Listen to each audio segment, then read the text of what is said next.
Oh, we nearly went round twice then. Goodness me. We're going to have to set up a 10-minute intro, I think. Oh, goodness me. Where are we? Happy Friday, everyone. How's it going? How has everyone's week been? I think I'm going to use the iPad today. If I can remember how to set this little beauty up. Do I have a spare port? Yes, I do. Is it going to work? I don't know. Let's give it a go. Right.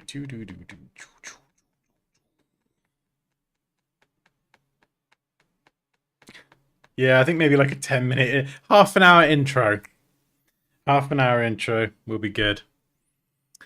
Right, iPad. I've not got this set up at the minute since I wiped my computer, but I think it was pretty straightforward last time.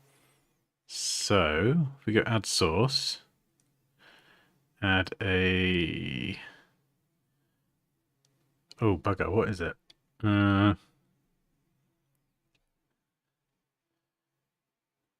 Display capture?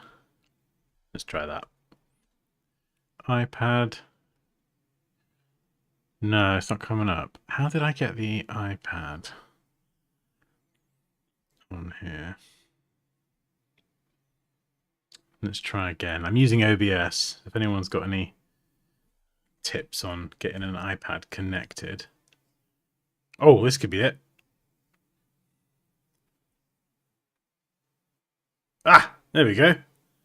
We have an iPad. What if I rotate it? Oh, it does.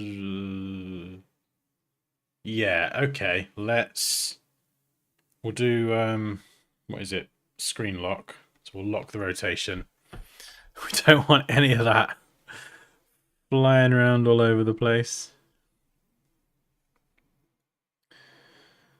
Yeah. Well, hopefully you can see that. Let's make it bigger.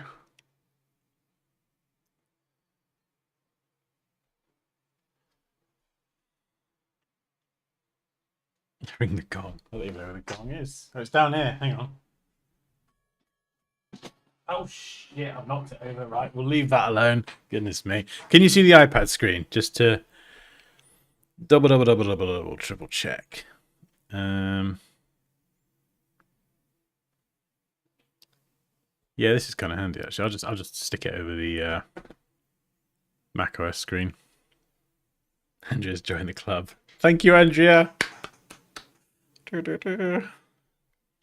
Hey, Charles. Mr. Adan. Hello. Eating rice cakes. Oh, dear me. Okay, well, I'm going to assume that the iPad is on screen and everyone can see it. Oh, yeah, it's been a busy old week. It's been a busy old week. I've kind of fallen behind with all the live streams that sit on the channel, and I've got to then copy them over to the other channel and re-upload them, and then the thumbnails and titles don't match, and it's just, honestly, it's a bloody... Oh, it's giving me a headache. So I'm just trying to do that and 20,000 other things. So I think today we're going to do some logo design, and I'm just gonna chill a bit. I'm gonna chill. I'm gonna do some fun stuff, get the iPad out and just sit here, sketch, have fun, hang out with you guys, chat, take the piss, whatever. And yeah, nothing too heavy. We're gonna get into some logos, and it's gonna be flipping epic. All right, let's close all this crap down that I don't need. Discord, minimize you.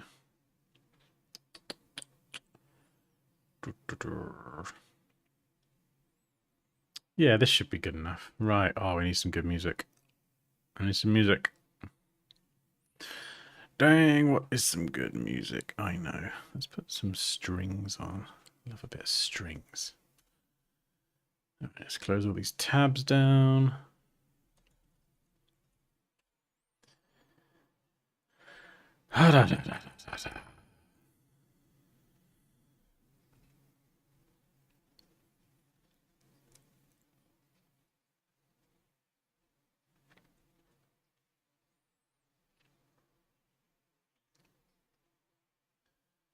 Right. I made it home in time. Excellent. Right. We need a brief, first of all. So, I'm going to use ChatGPT because I don't really want to... Honestly, I don't really want to think today. Thinking is too much effort sometimes. So, throw me ideas for a logo design brief. Keep them varied. Yada, yada, yada. Whatever. Blah, blah, blah. I just want to sketch stuff. I just want to get into it.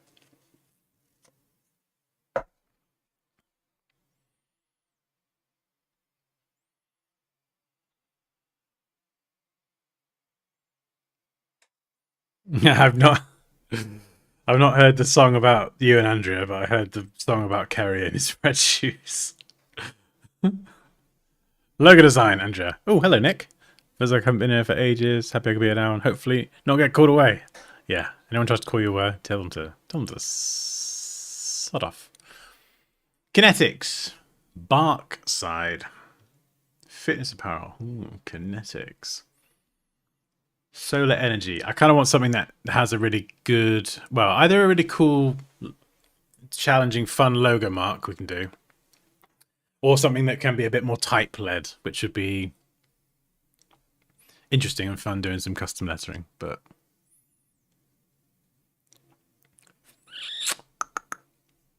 a coffee brand built for Midnight Fuel. That sounds familiar. I feel like we got served that up before, or something similar. Luxury cannabis brand, Verdant and Co. Excellent. AI music tool, Echo Forge, horror film studio, Black Lantern Films. Ooh. Any of these jumping out, or if anyone's got any other suggestions? Or this could be a real logo that you've seen that you don't like or you think is terrible.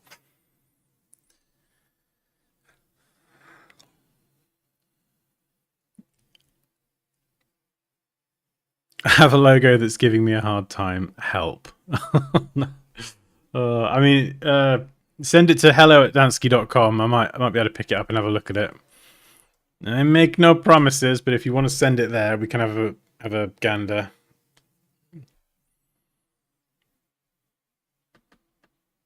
Nail clipper brand. Yeah, it does.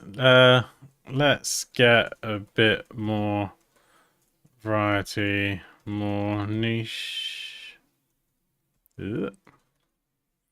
Or we could take a YouTuber, someone else, and redo their logo. I don't know. Or we could just do 15-minute logos again. I don't know. Actually, there's a bit more pressure on me. It goes against the whole let's keep it chill, doesn't it? Thunder Roll. Forge and Fable.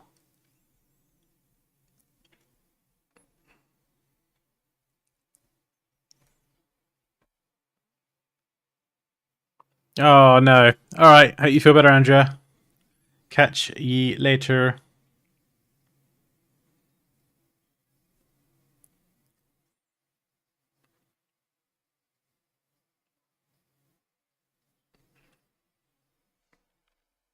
That is a good point.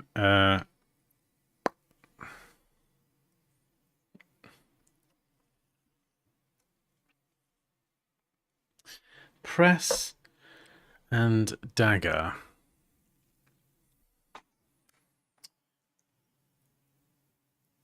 Professional goblin wrangler.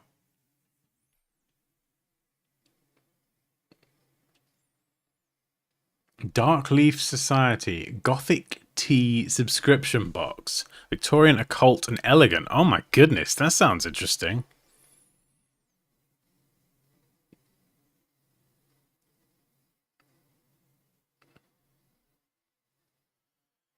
Tiny house architecture firm. Tiny house. Tiny house. That could be Pocket Dwell. Pocket Dwell.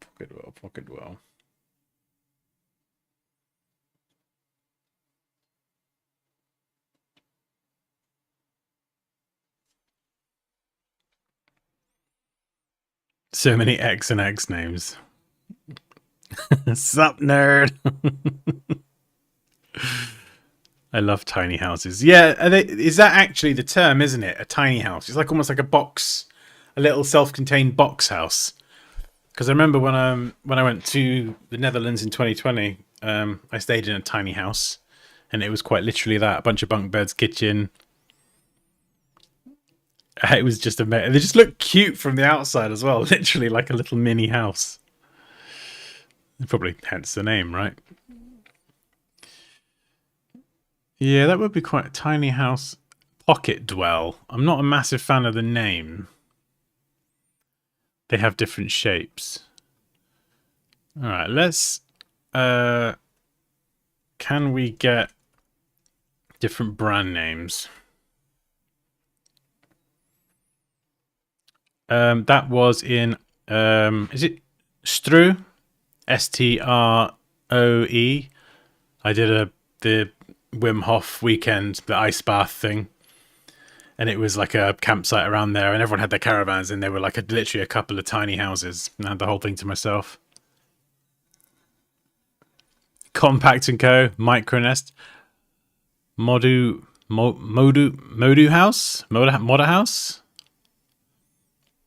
I don't know how you say it, but I do like that. That does sound kind of cool. And we could do something pretty cool with the M. How would you say that? ModuHaus.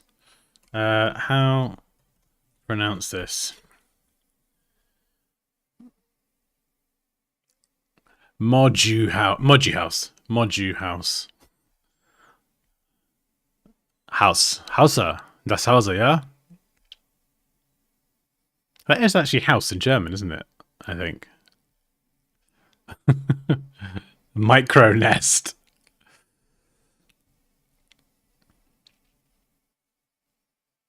The Ministry of Small Homes.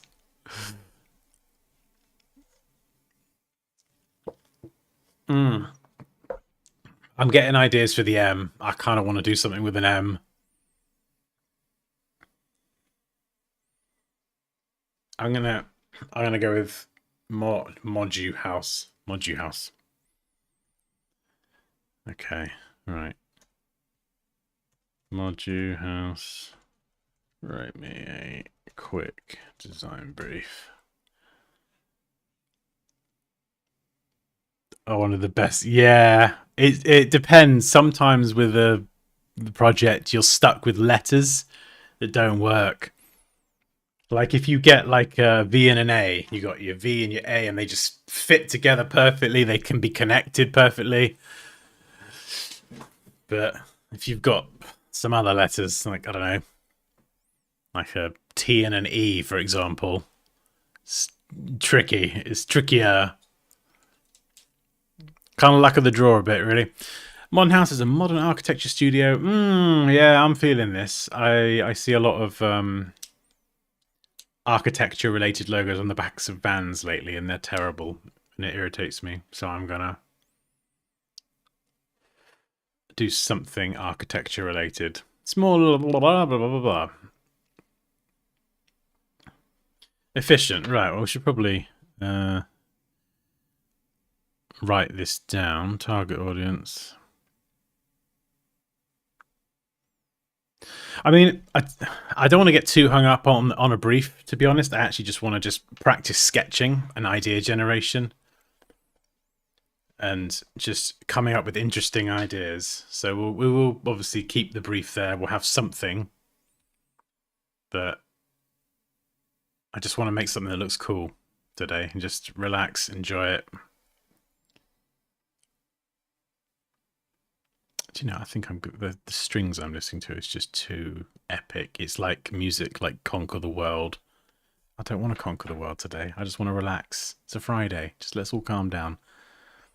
Let's listen to. I don't know. Oh, I'm going to listen to some Game of Thrones music. Flipping love the soundtrack. Me and Pops went and saw Game of Thrones music in concert several years ago in London, and it was just flipping phenomenal. It was so flipping good.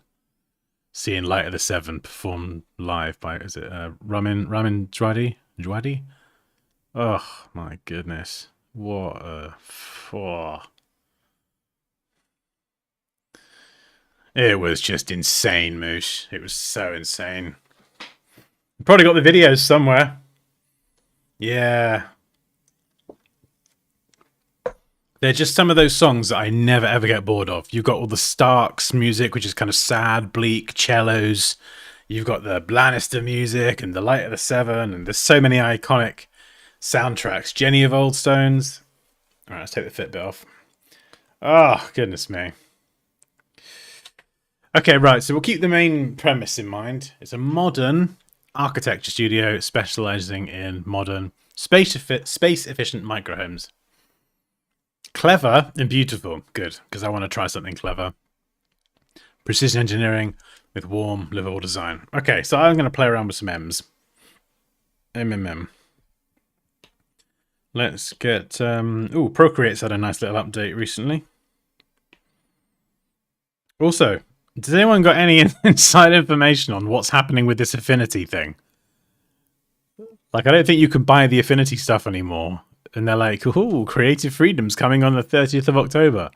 And everyone's either excited or nervous as to what the heck that actually means.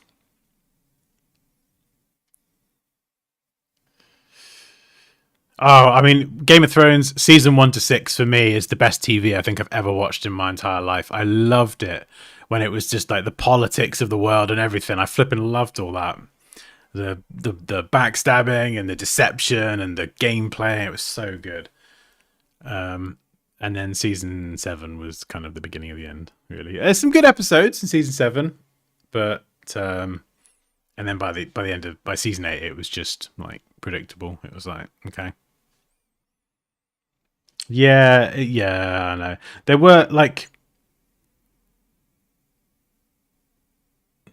Oh, James Martin's involved in the Affinity secret. Okay, that's interesting. Okay.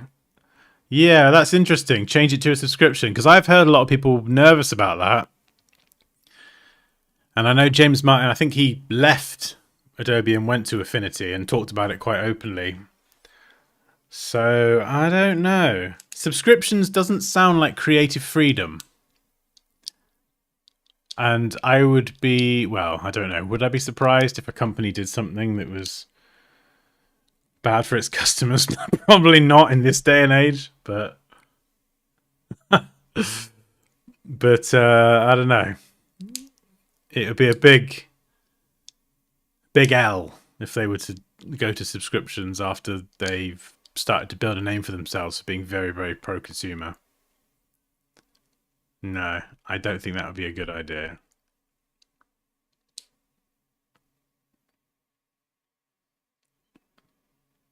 Yeah.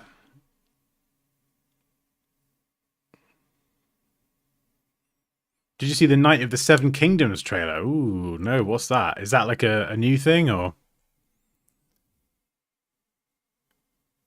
Sample a freaking color. How do you sample a color? Wait, how did you do it before? I don't use Procreate very often.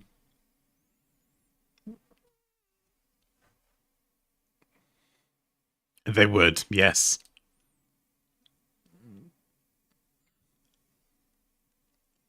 I mean, is it going to be announced on a live stream on the 30th?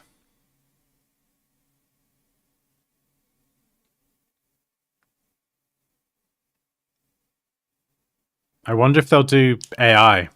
Sorry, not AI. Sorry, I read your comment, James, as I was thinking. I wonder if they'll do the announcement live. That'd be fun, a fun one to watch together. Depending on what day and time it is, of course.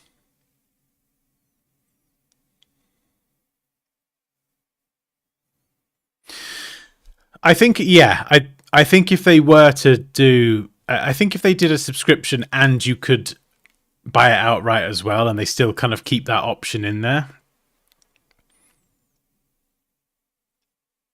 But then V2 wasn't that long ago. And so I'd be curious as to what they added. What are they going to add in V3?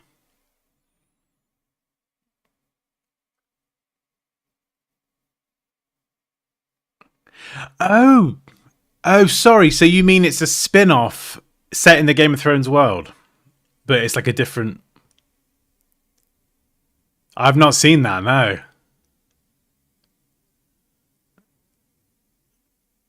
Yeah. We're gonna have to speculate and theorize. Yes, lots of speculation.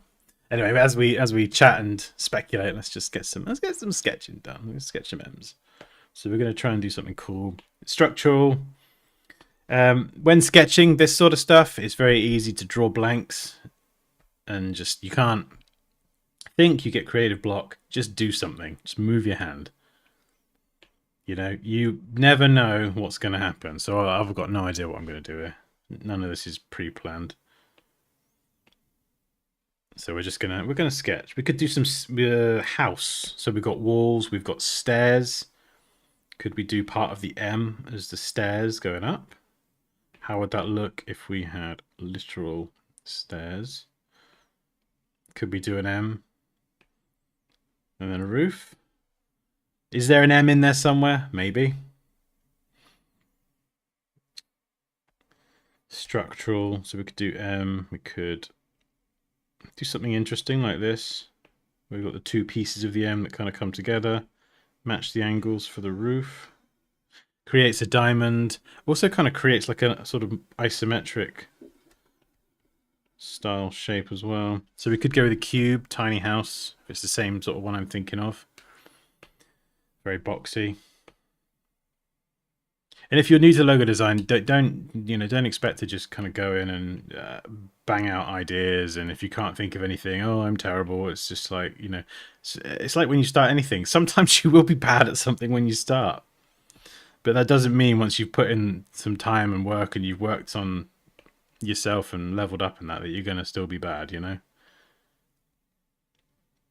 And don't compare to other people. It's the worst thing. I did it for years. It's the worst way. It's the fastest way to destroy your confidence is you compare yourself to other people who have been doing it for like decades, and it's just don't do it.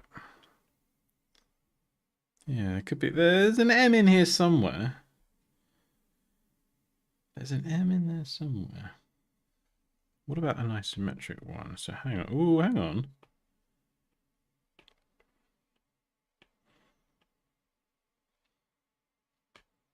There we go, there's our tiny house.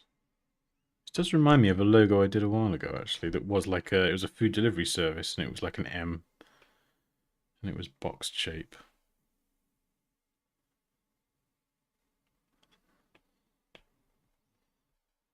Maybe. Quite like the stairs idea. I wonder if we've got like a weird M. Make the M go up a bit, like.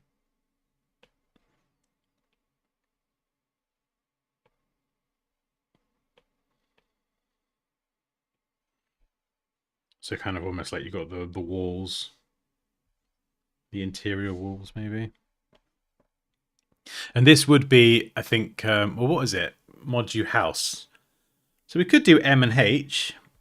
So this would be more of this idea would be more of a letter mark. So just kind of like a stylized individual letter. A monogram would be 2 or more letters, usually a combination. So M and H.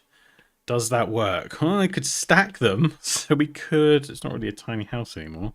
Unless we squish it down. Oh yeah, this is nice. This is, I don't know, I'm just gonna, let me know if the audio is a bit quiet. I'm just moving it out of the way because my stylus is flying around. So we could squish everything and oh, I'm such an idiot. I'm such a flipping idiot. Sorry, I didn't turn the bloody iPad on, did I?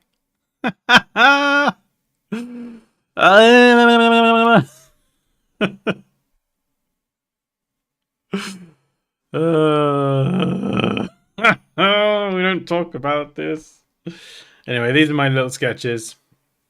So you got stairs, letter M, box, things.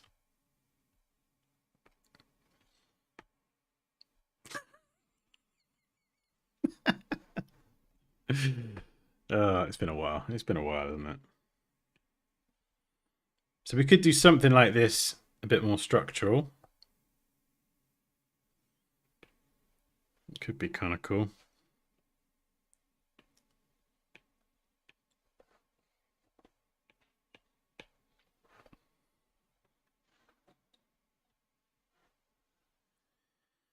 Yeah, that could be quite nice. MH. Actually, no, we flip it around the other way. We go M on top,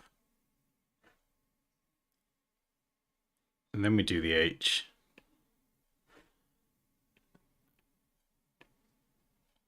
That could be really cool, actually. Sorry. I mean, it could have been worse. It could have gone on for like half an hour. Mmm. This one does feel very modern. It feels very architectural, and it feels, yeah, like really contemporary as well. So what I typically do, I'm just kind of sketching with like a, you know, basic pencil. First of all, what I'll do is I'll brush lightly to put in the line work, and then when I want to refine it, then I'll just kind of go over, pressing a bit harder to give it a bit more clarity.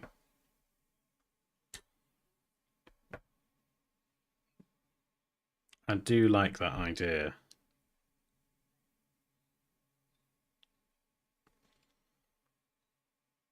Yeah, that could be pretty tasty. I mean, actually, we probably should explore the M and the H as well. I don't know if... I mean, if you did a lowercase m and you did an H, that looks a bit weird. Like that, yeah, I'm just seeing a bum. And if we try and make it more M-like... I mean, we do have... We pretty much have an H there as well. This could be like a house. What if, instead of a traditional H, we did like a sloping roof?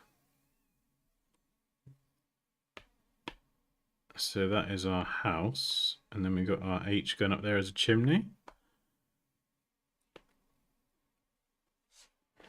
So we've got the M and the H. And we've got it set up to be a house. Could we do something with this part of the M to make it more like a door? I don't know. No, that's weird.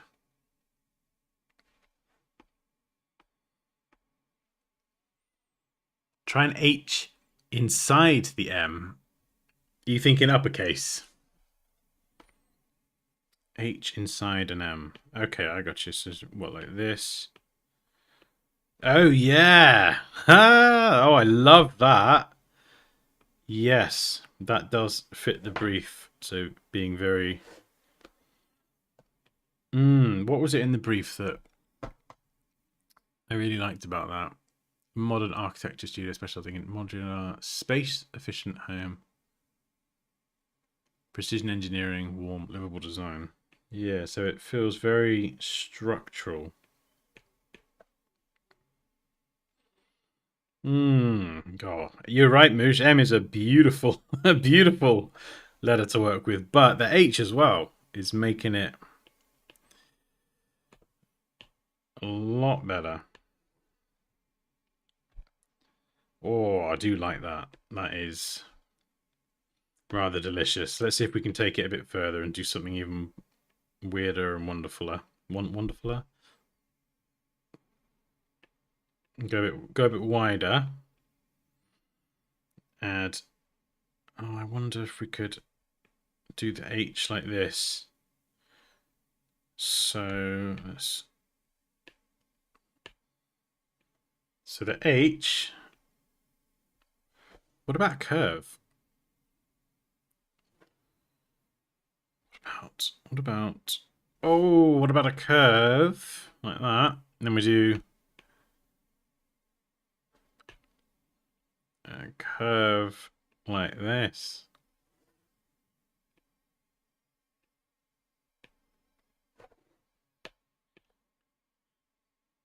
And we could even have them press against each other. So just brushing lightly to get the sort of right shape in.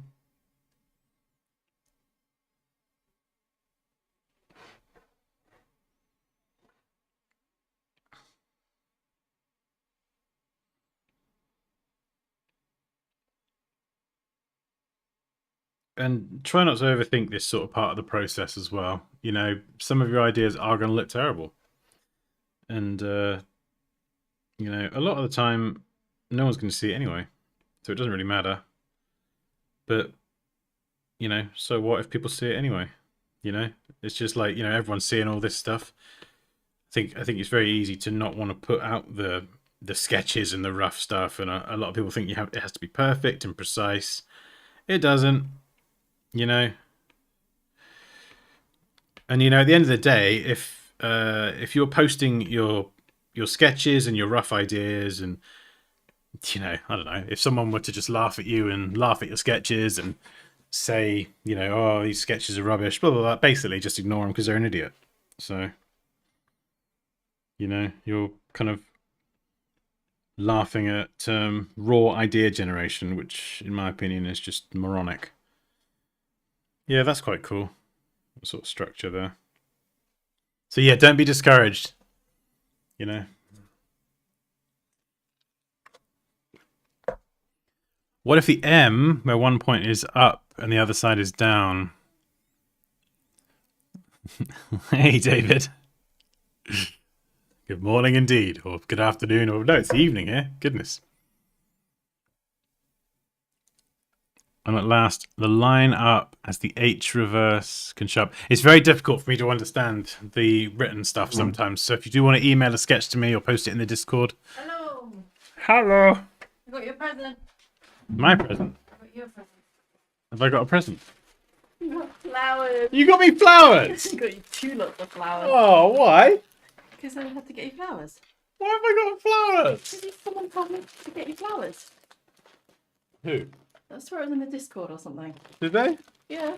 Who said that I had to? Why have I got 2 lots of I flowers? don't know. I just couldn't decide, so I got white and pink. Oh. Mwah. Oh, thank you.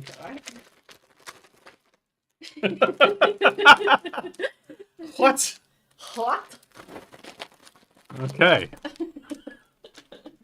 Excellent. Go put them in a jar. In a, what's it called? Jug thing. Yes. Vase. Please. These vase. Oh, I feel like I want to hold on to them now. I got flowers. Ta-da! It's part of the process, yes, to be given flowers. Your clients should bestow surprise flowers. Otherwise, they're terrible clients. Oh, Raquel says hi. I am Kaya. I'm completely bamboozled. She's bringing flowers.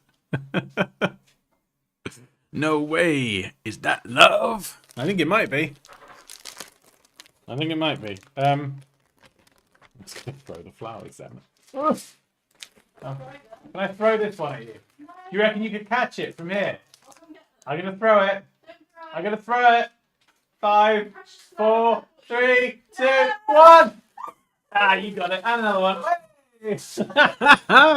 Good catch. Good catch. Oh, hang on. My headphones are falling apart, sort of. Oh, dear.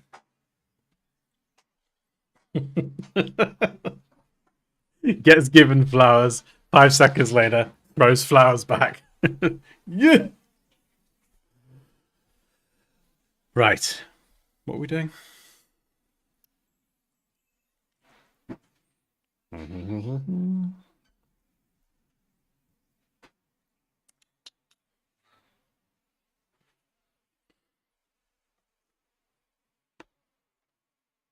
also bought bao buns. Hmm? I also bought bao buns. Oh, very nice. Right. Can we do something like an M like this?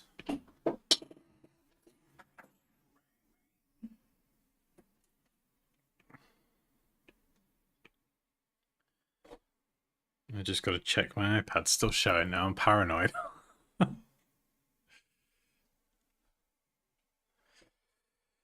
Is that an M? That is an M. Oh, actually, hang on. We got a little H. We got a little house in there as well, and kind of an H.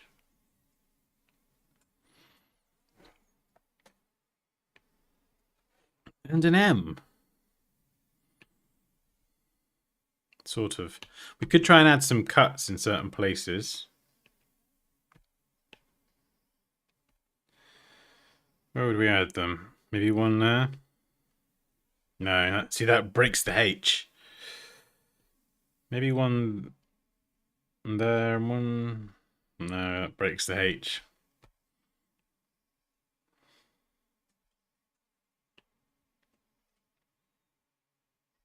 Hmm. Right here.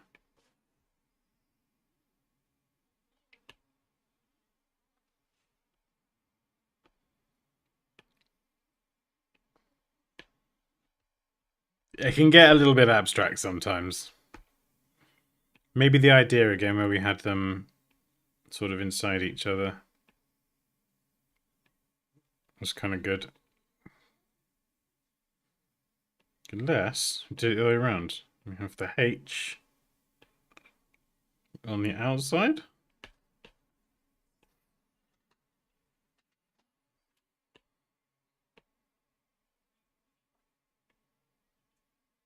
This could be kind of cool.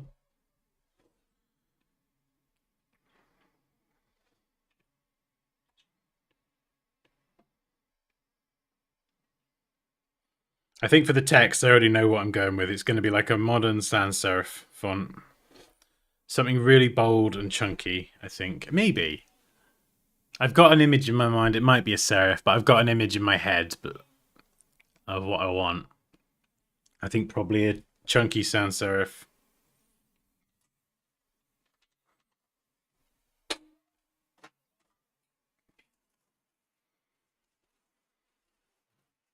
What about just finding an idea? I love doing stuff like this. I like logos that are minimal but like are clever.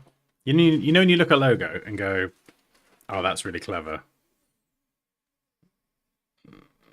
Those are the ones I like.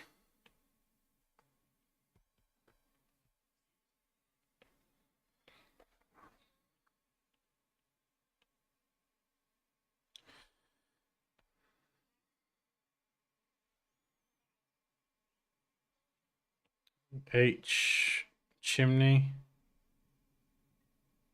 Chimney, no.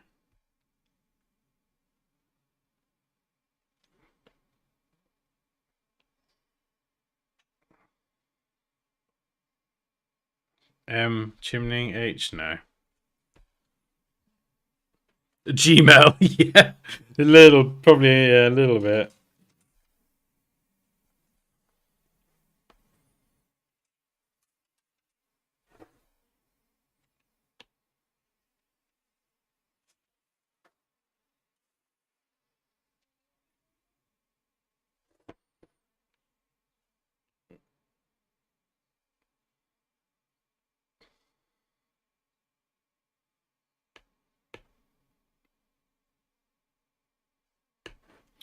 So what about if we pencil in that? So we got some stairs going up. Could we? That would connect it with an N, but so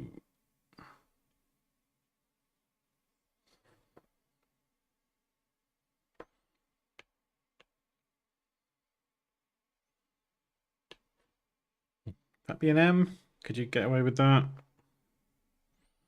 This is kind of like stairs, maybe. You know, this is your back wall, and then here you got your stairs.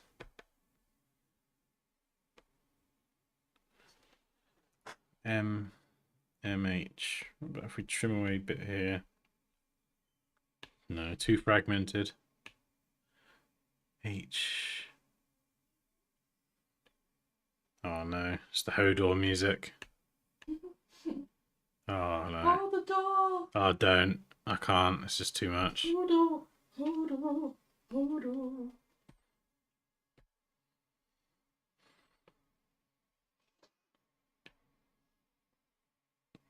I tell you what, I'm not much of a crier, but flippin' heck, that hold the door scene. Oh, that came close.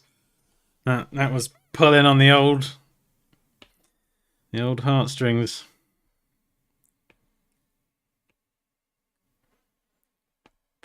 I can't tell if that's good or not.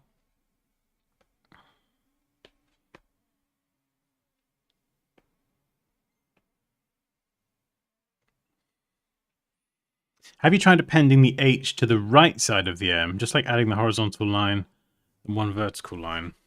Let me just try and understand that. It's the right side. Yeah. Okay, so if we do an M. Oh, I see what you're saying. Like this, yeah. Just adding the horizontal line. Yeah, that's what you're saying. We could do, yeah.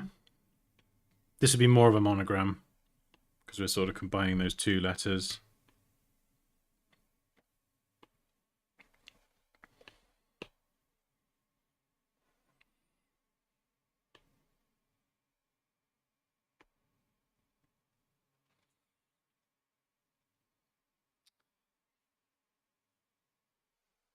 Yeah, it's just trying to combine them in a slightly more interesting way. Like I could pencil that, make it look clean.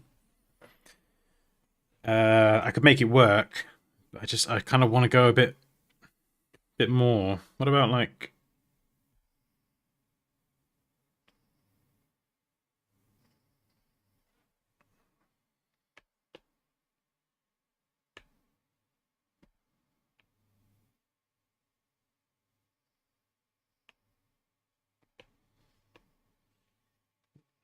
Sort of bridge it. I don't know. Trying to bridge.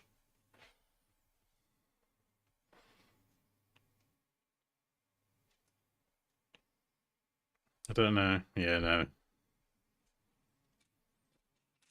This design with stairs. Not too many stairs that it becomes too complicated.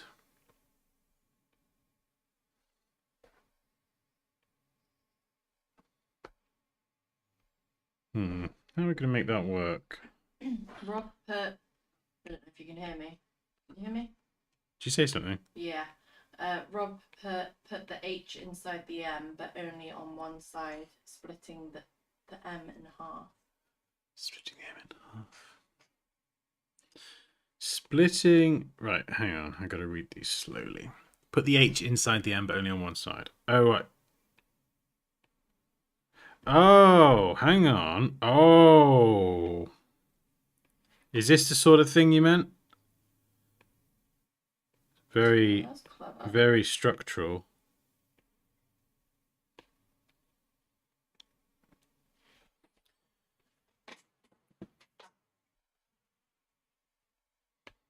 Yeah, see what you mean. And obviously that's one. I've kind of gone for like a more isometric thing, but yeah, I mean, it's a bit more like an A at the minute. Unless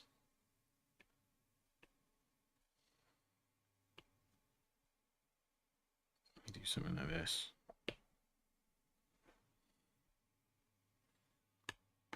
We could connect it up on that right side. So you can still see the H. Actually, no, that works. I like it. Nice. I don't know if the stair idea is quite gonna work.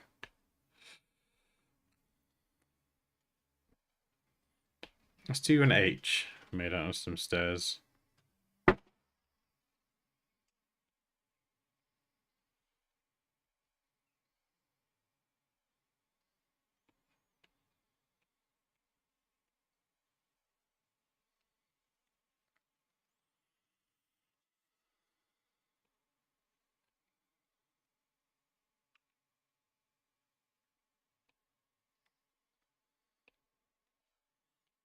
I think I kind of want it to be in a square as well.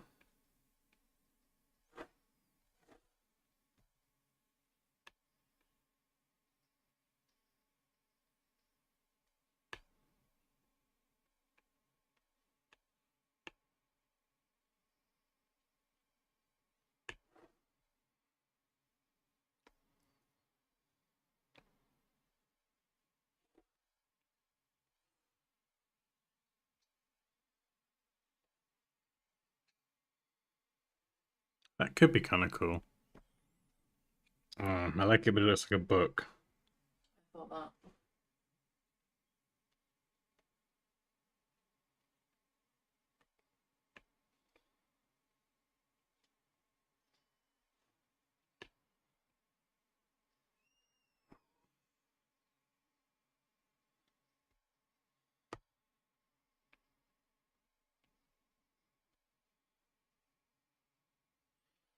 I do like this kind of overlapping idea.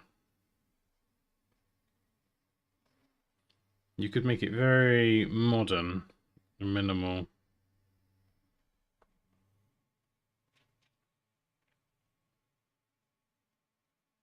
It's just how are we getting it? How are we going to get a H in there as well?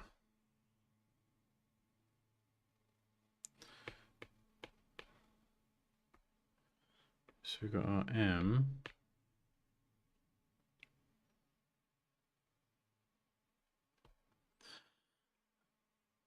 You could say that's your H. Is that a bit rubbish? I don't know. Let's do something like this. So we got our M and then the H. I don't know if it's a bit of a stretch with the H.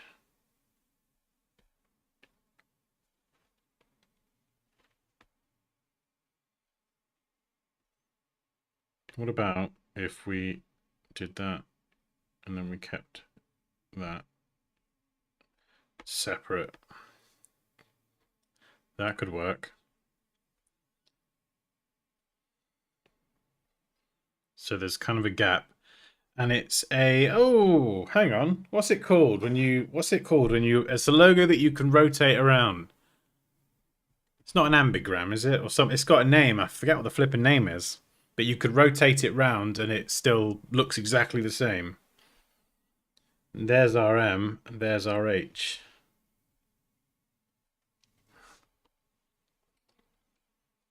We could even try and take it a step further. Go.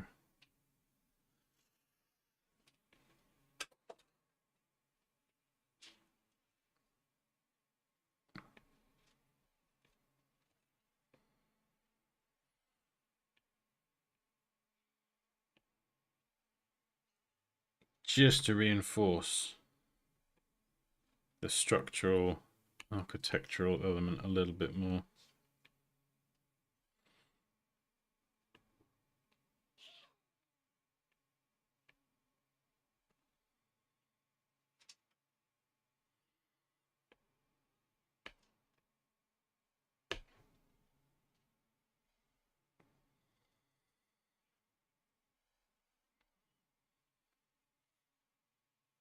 I think that you might lose the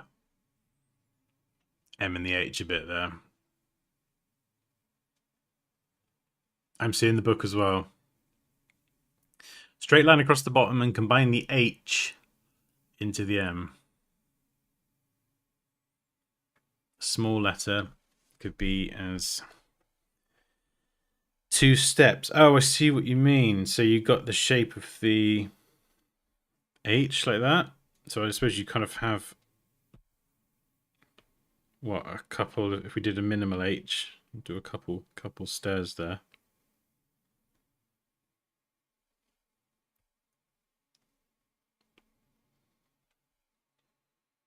No,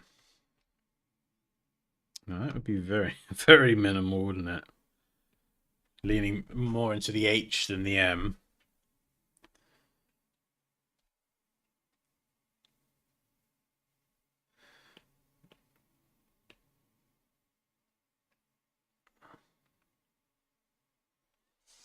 I mean, that, oh, hang on, that could be kind of cool. Very square, tiny house style. Like a box.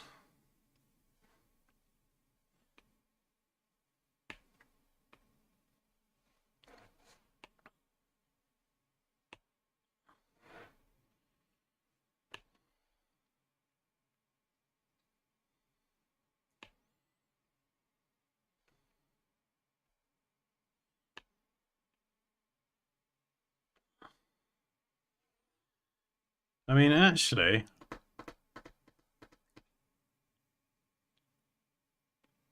a diamond in the H. I mean, this looks really simple, but if you go back to the brief, modern architectural studio specializing in modular, space-efficient homes,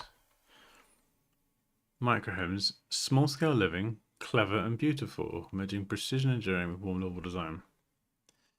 What if you did the lines on the top right as dashed lines? It would create the M shape and also give a blueprint feel. Ooh, I like it, Trevor. I like it.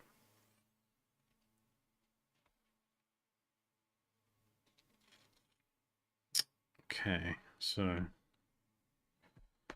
I mean, this is disgustingly simple, but it could be an idea there, even if you angle some of it. It's just the dash line idea could be quite cool. Oh no, we did this before, didn't we? Yeah.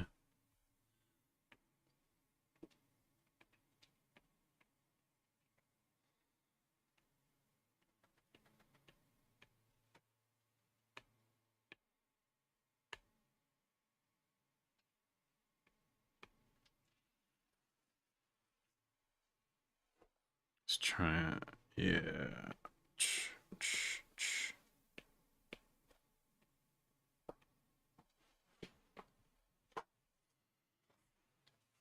That could work, actually. It could be a really good way to separate the two letters if we needed to. Cool, lots of ideas here. Oh my goodness. Wow. Still do like this one.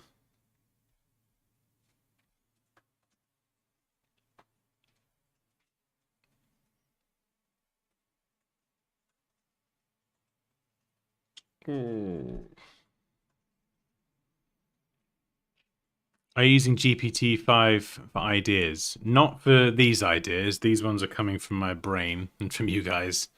This GPT-5 for the brief and all that stuff, yeah.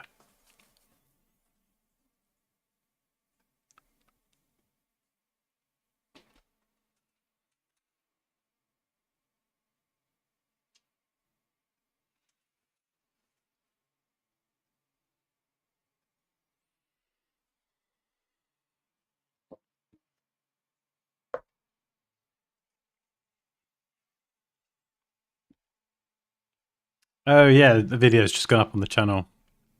Yeah. Spoiling us. Thank you. Lower right has diamond shape. Extend the side for the H.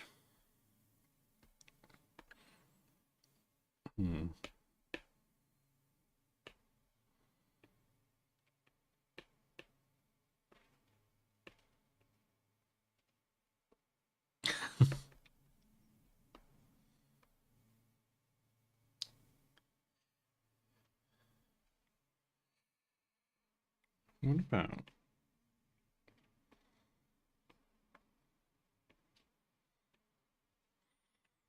It's a bit, I mean, it's a lot more like a house, actually. And then we've got a chimney.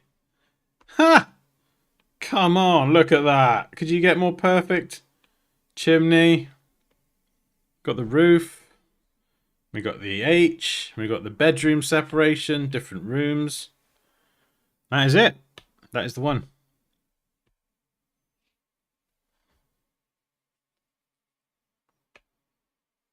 I think that could be it. Might even if we connect that to the top, we've got our M and our H. We've got our house. Box shape, modern, clean, clever. Represents the room, different rooms in the house. Yeah.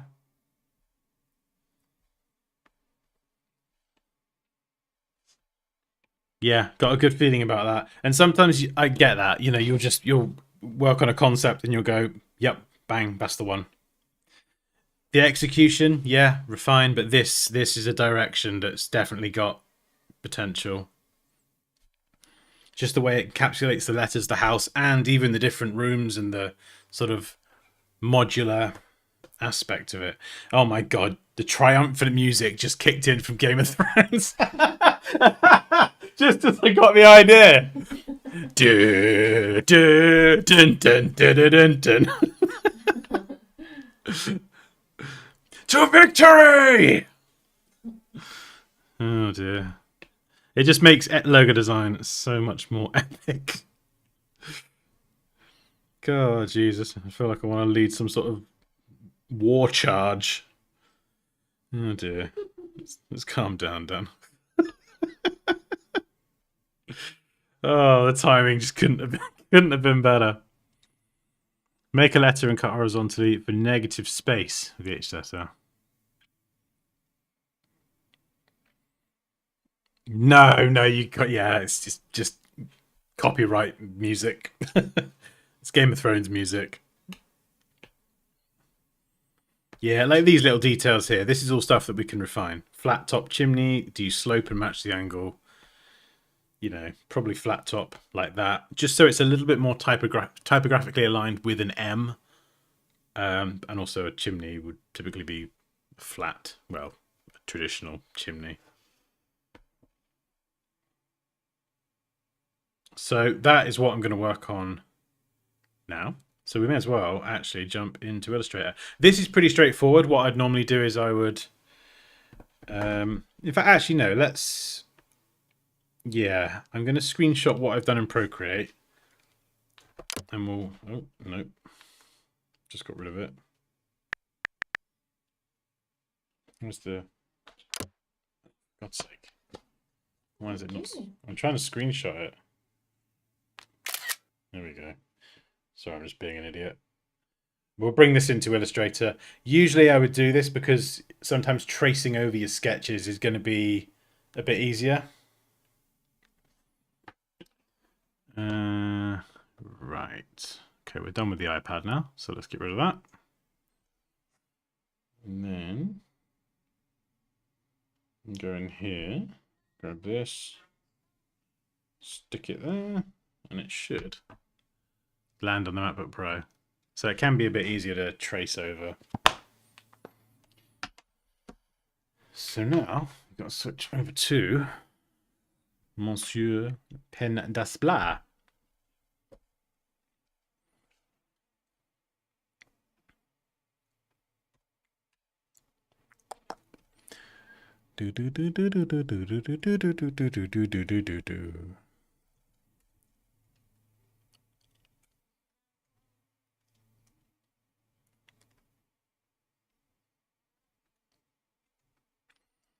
And we'll drop the opacity and lock it. Right. Let's get the tablet set up and working properly.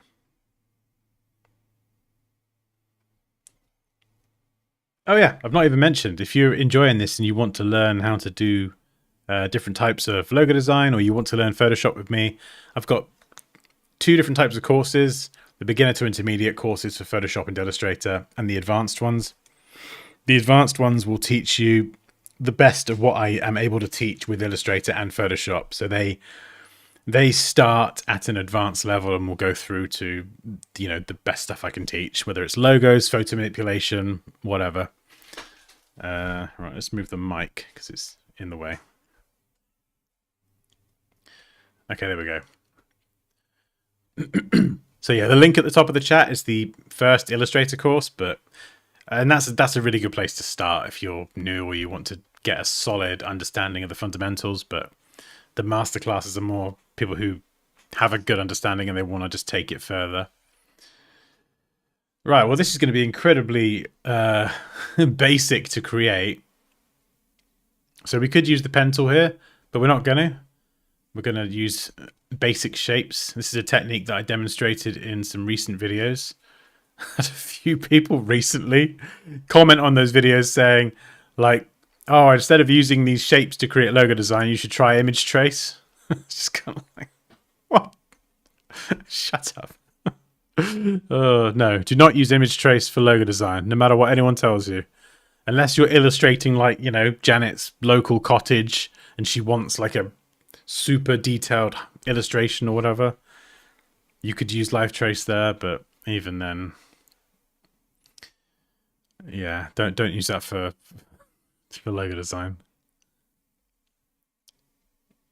And there we go. So we're doing this really nice and precise.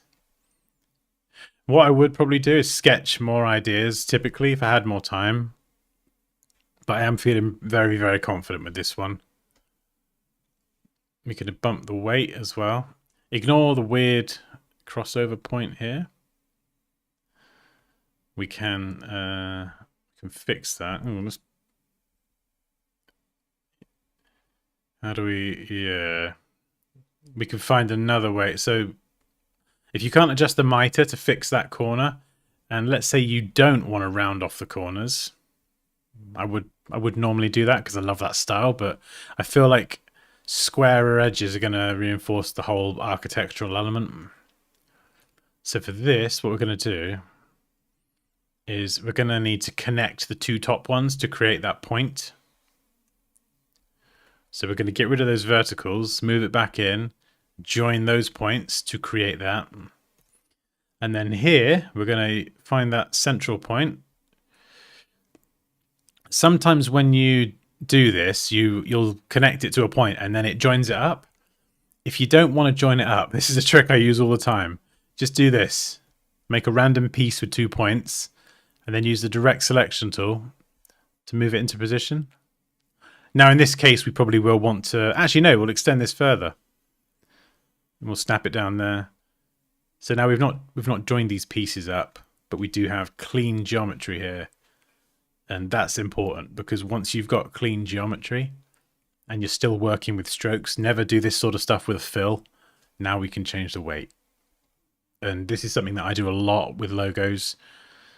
And even once you start adding the type and we pick a font and we add that in, you might think, oh yeah, I kind of need to chunk it up a bit. Or you might think, oh no, I want to lean it down. Having that flexibility is super important.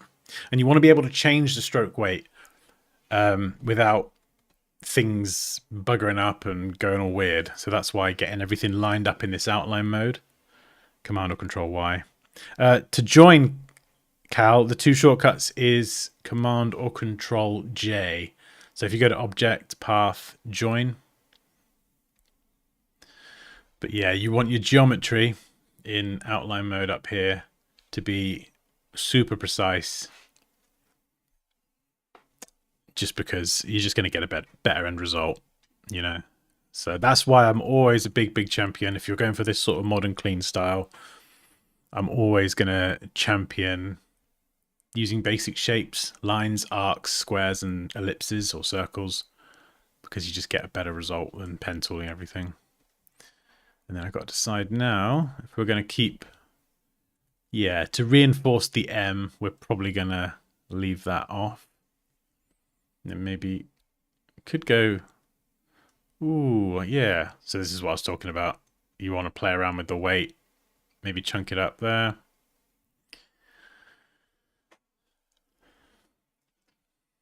That's quite a delicious weight. You've got to decide how far to take this part of the H up. We don't necessarily want to bring it up. We could.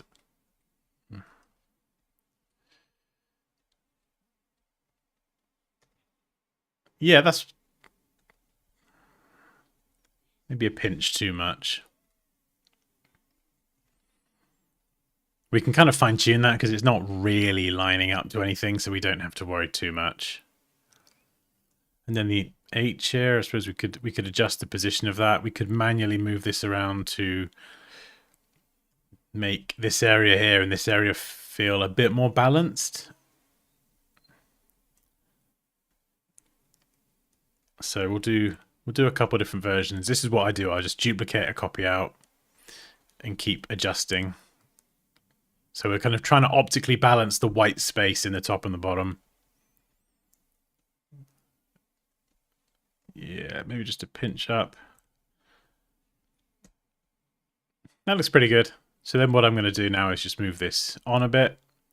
And this one's come together actually quite well. Doesn't usually take this long. Like honestly, some logos can take, they need more thought. There's a lot more time required, and I think, at least for me, when I'm working for a client, I want to make sure that they love the end result, and I love it as well. Everyone loves it, so I'll put a bit more pressure on myself to exhaust other ideas a bit more thoroughly, you know. Even if I kind of run with this one and I go ahead and mock this up and blah blah blah, I'll then go back and just explore a few others. But typically when working on like a logo project, these days I will have all these other ideas, but I will present one idea. This is what I think the best one is. So rather than presenting too many different ideas and saying, you pick, I'll present one, I'll break it down, explain the rationale in a presentation, and then if we need to refine it or take a step back and just, do you know what I mean? We can, there's revisions included to work with that. By the way, if anyone does want a logo, I am available. Just going to throw that as a shameless plug in there as well. But that's how I would typically work.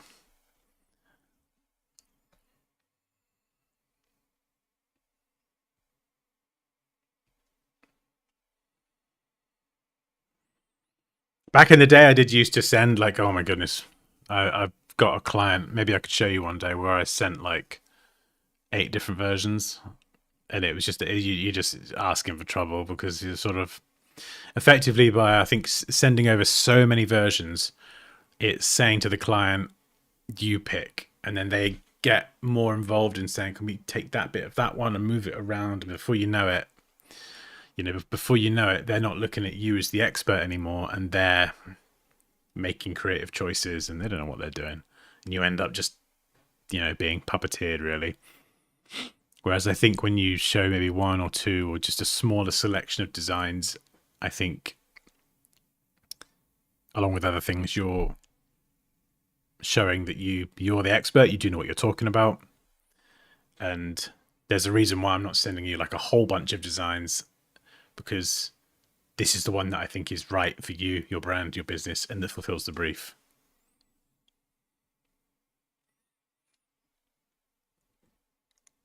And it's never a straight line as well. It's never a straight line. Like even when you get to the revision stage, sometimes the client will say, oh, could we see what this looks like? And you could then show them that versus your original design. Or you could say, it's not like you can't show them other ideas and just say, hey, I was exploring this idea. Maybe we got this one and this one. I'd love to get your thoughts. It's kind of just, do you know what I mean? Like an interim, like, I think having a good dialogue and an open sort of relationship with a client is really good.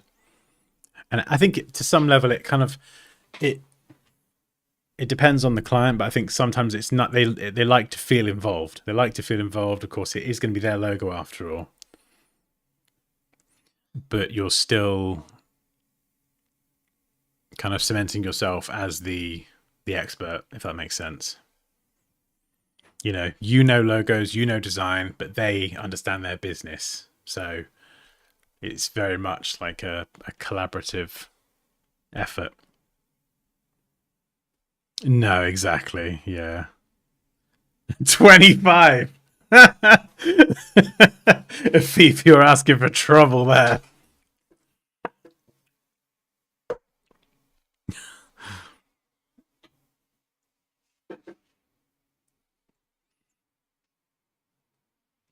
I think it is, honestly, Timwell. It's just totally personal. There's no. I don't believe in the you should only send 1 or you should only send 2 or 3 or whatever. I think everyone's going to work differently. Everyone's going to include different amounts of revisions. Everyone's going to price differently. Yep, some you could say work more effectively than others. But I think the general takeaway is, and it depends who your client is as well. There's a big difference designing a logo for a huge corporation compared to a local business or a sandwich shop or a butcher's. But regardless of what you are happy doing and what you choose to do, the important thing, regardless across the board, is that you state your process up front. I cannot bark this from the rooftops enough. You need to state your process up front. So before you even agree to anything, start anything, this is how I work. I will provide 2 versions. This is how many revisions I provide. If you want more revisions, it's going to be X amount per whatever. So there is no question marks, no uncertainty. This is how you work. This is how you work. Okay, they are coming to you, and you are providing a service. This is your process. Like if you took your car into a garage, and a mechanic said, right, well, this is how we work. If you were to try and stand there and say, well, actually, to someone, a mechanic, let's say, who's working on your car, they probably look at you as if, like, are you crazy? Like, what? So I think, yeah, having clarity on your process and being able to communicate that up front so there's no uncertainty about anything, I think that's quite important. And at least then, if they're not happy with that, then you have that conversation up front before any kind of projects get started, money changes hands. Hey, Christopher from New Jersey. And it just avoids any, it just, any potential issues that could happen further down the line that I'm sure if you've done this before, you've experienced. I know I have. You just kind of squash them right at the beginning, before it becomes a thing. Yeah, I mean, yeah, I've done 3 before. And you might even get a client that like if a client came to me and we talked about this and had a few ideas and things, I might even say to the client up front, for this particular project, you've got a couple of ideas in mind, 2 different directions you want to go. If you want, I can quote for doing 2 different directions and 2 different designs. Obviously, designing two logos and doing it well is going to take a lot longer than one. So I'm just going to build that in. It's not like everything has to be completely set in stone, Oh, amazing. Yeah, there's loads of Illustrator videos on the channel. We do these streams every week. Mostly Illustrator, a bit of Photoshop sometimes. Right, we got to pick fonts now. You dancing? Yeah. Every week, but 2 days a week, baby. ModuHaus. I might do it like this actually. To reinforce the M and the H. I don't know. I don't usually like that capitalization, but I feel like it needs to be here.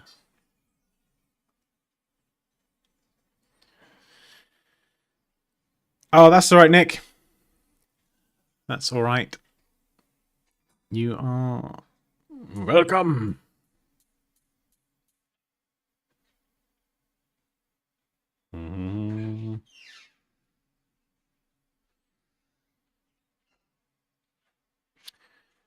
Right. What font? I might look on Envato actually because just no particular reason. What do I want? Ooh, something like this. Correct. Yeah. Let's grab a few.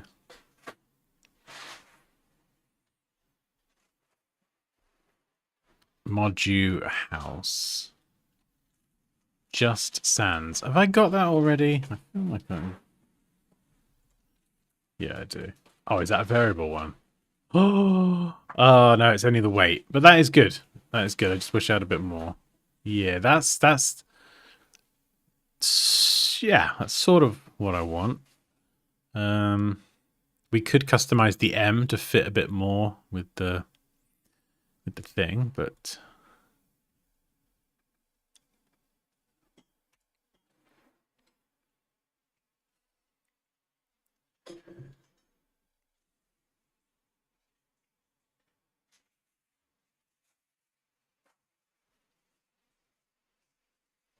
yes, Charles.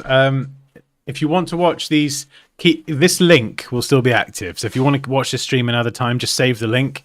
But what I do with all the streams is I unlist them from the main channel and I put them on Dansky Live. So it's a separate channel that is just live streams. So if you can tolerate my voice for 2-3 hours and you want to kind of just, see the full process or even just have it on in the background. I know some people do that, which is crazy to think people listen to me talk for 2 hours. Like I get so sick of my voice. But then I listen to other people talk, so it's sometimes a bit nice. But yeah, that's on Dansky Live.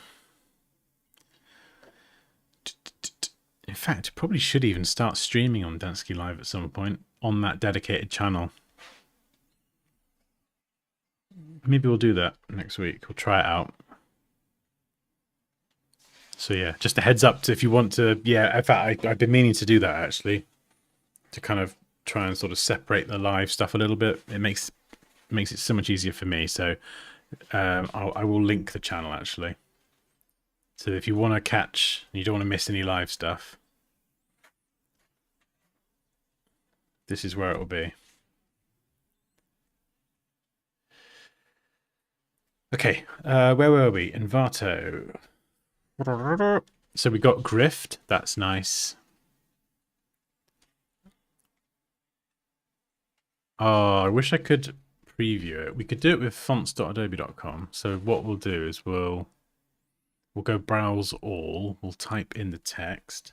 Is it Modu? That was it, wasn't it? ModuHaus. Make it a bit bigger.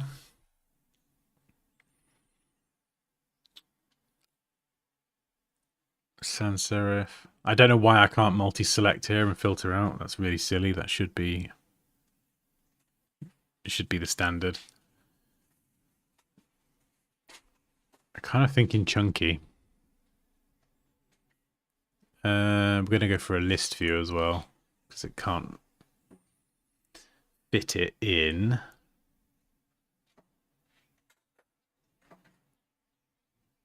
Oh yeah, I love this one here. This is beautiful with the crosses and the boxes.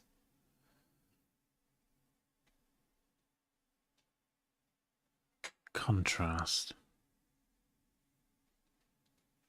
Yeah, not quite that, but that is sort of somewhere. You okay? You alright out there?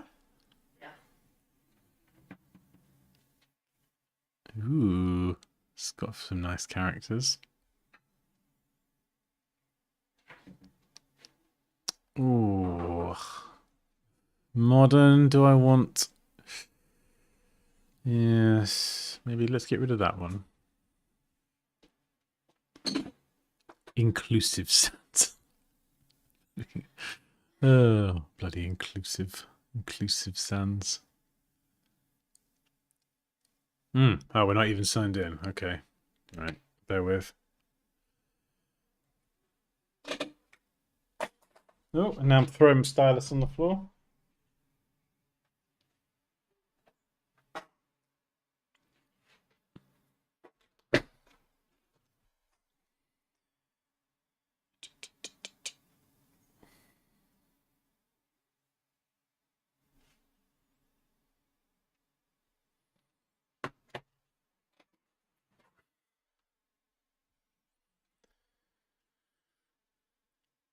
Right, how do I merge these two together now?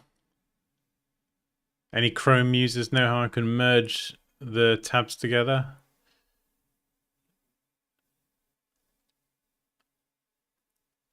No, that's not what I want.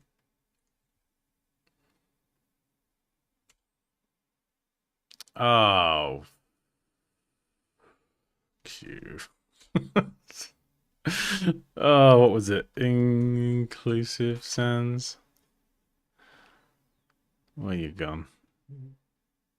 Oh, we got it. Okay, that's fine. We'll go back to browse.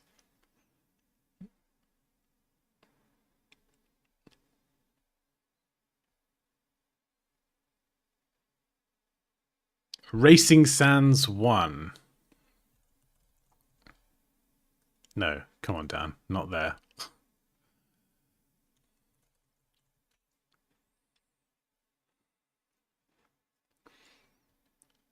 Is that Envato? Sans serif. Bold.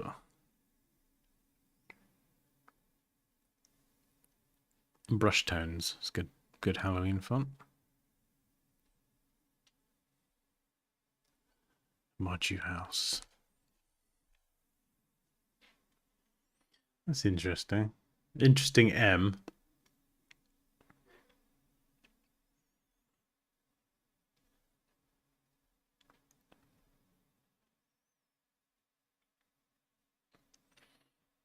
I want it to be sharp edged like the logo mark itself. That's what I want. 8 fonts, that's good. New list sans. New list nui? Or noi? I never know how you say it. Oh, this is actually... Oh, hang on. This is kind of like a little bit of a set with a few different variants. So we're going to go add all of these because I'm a greedy bastard. Give me all those tasty fonts. But there's 3. There's a more cursive one. And... yeah. I wonder if there's any more. Let's have a look. No, I think that's probably the one I want. I want that one. Let's just have a look at it. Inclusive sounds is good. We'll put that there. And then what was it? Something. Oh, that's nice. What font's that? Ooh, that is nice with the double story A. What was the one I just installed? What was it? Oh, for goodness sake, Dan. What are you doing, you bloody numpty? Not Nulis. Noilis? Oh, is it not installed?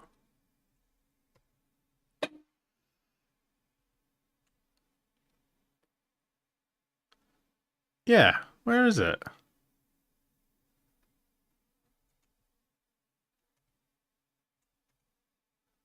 Okay. Let's just quit Illustrator and reboot it, just in case. Mooly extra bold. Oh, it's not actually added them. That's really unfortunate. Okay, let's go in and add them. Yes.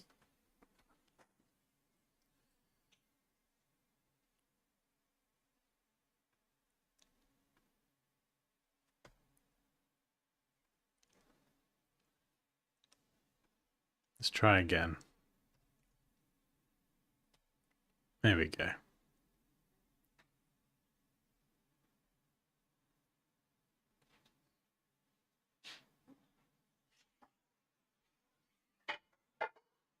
Okay, so it's definitely a bolder font.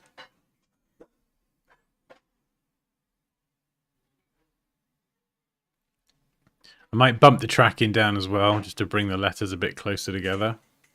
We don't want anything to like collide into each other, but have I spelt it right as well? Is it definitely ModuHaus? ModuHaus, yeah.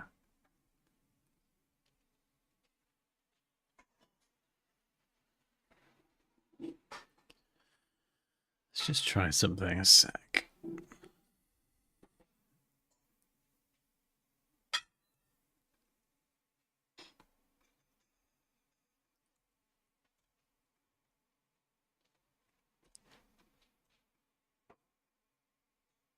Just going to try playing around with negative space and see how this looks.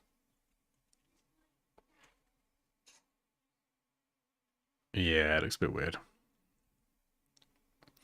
ModuHaus.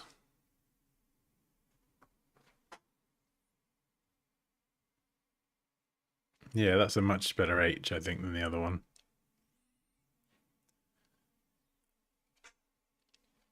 Oh, it's tricky. This one is quite good. I like the way the M is a bit different as well, and it kind of touches the baseline, and that is... I think I like that.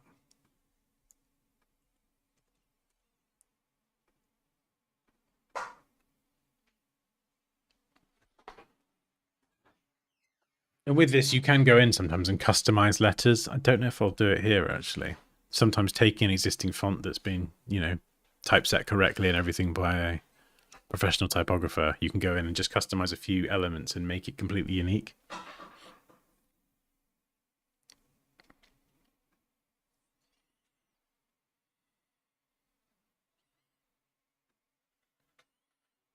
What idea? I want to... What, did you do an idea, Racco? Oh, I like that, Safety. Yeah, I see what you're going for. You're going the H and the M stacked up.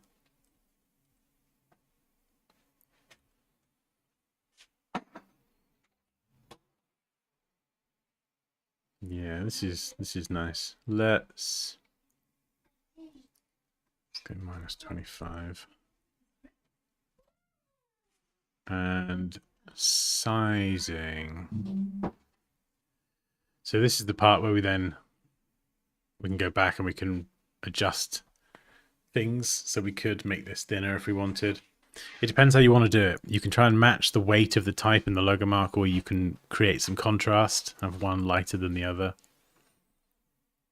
So you can see here, completely changing that weight, it gives everything a slightly different flavor.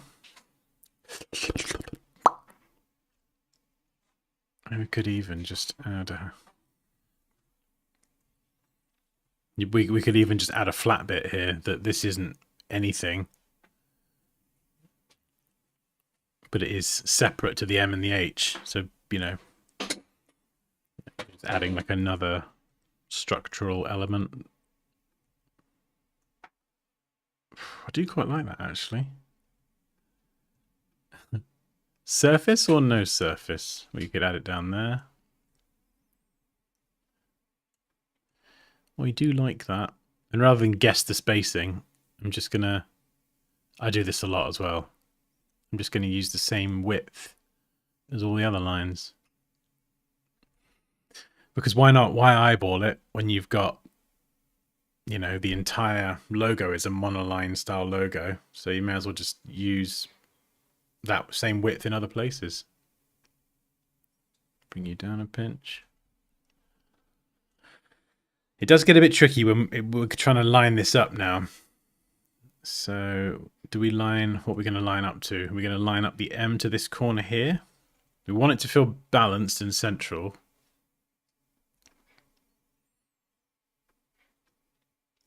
We might need to make the mark smaller. I don't know. It's tricky. So we'll do a few versions.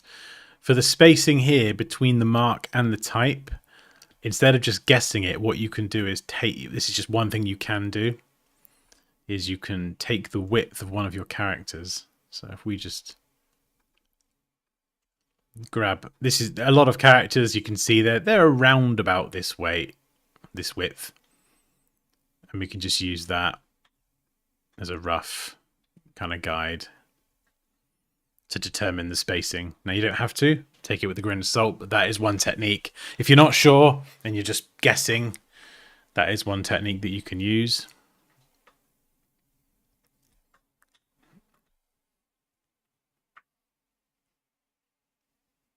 So we've got the one with the floor. And we'll get rid of the floor.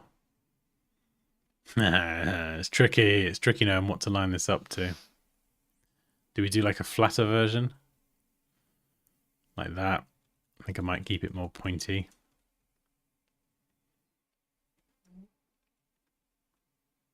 But as you can see, all ideas that are worth exploring. That keeps it more recognizable as a house, I think.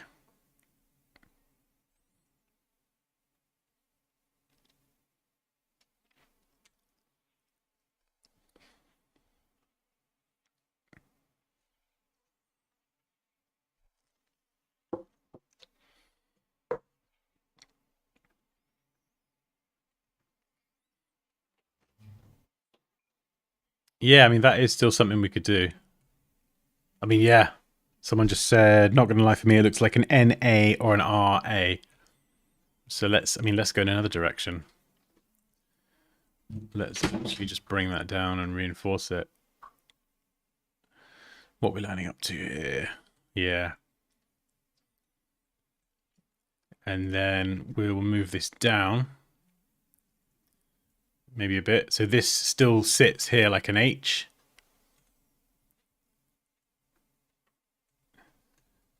So you still kind of have, in fact, I think I actually prefer that. You have the, we don't really have the M element though. Unless we're able to do something like this.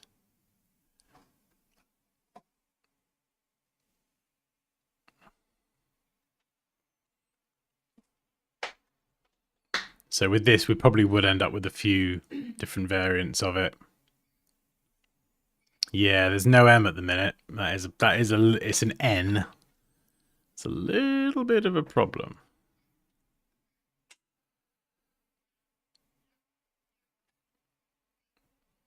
I mean, actually, this is kind of like another idea. This is what I meant earlier about normally I would spend a bit longer fleshing out the correct idea, but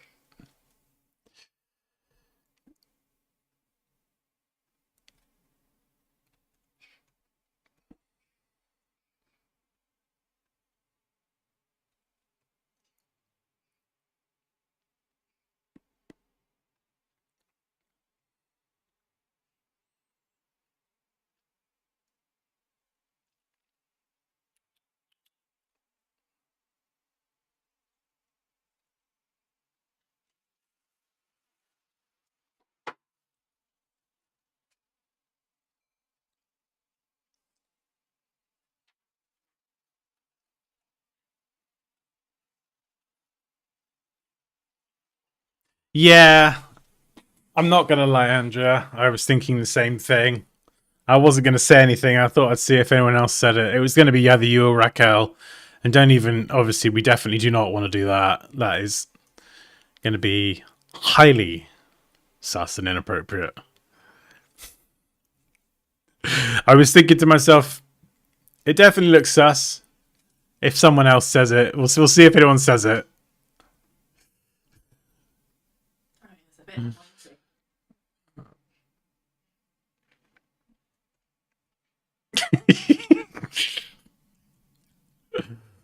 Oh dear.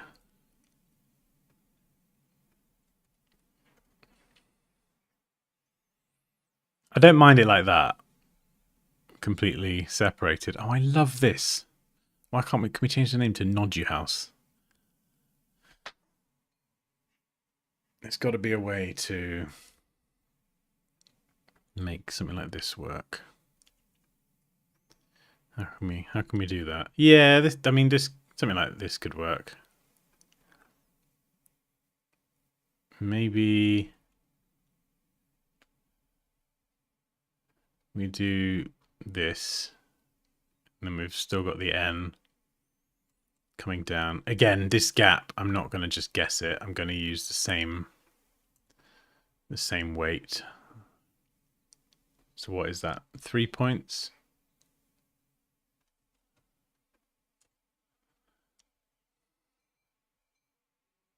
So you get your M and your H back in there.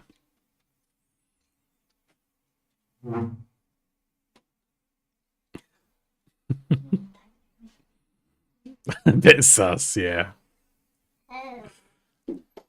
I think when Andrea, Kea, and Raquel all echo the same sentiment, it's it's a good indicator.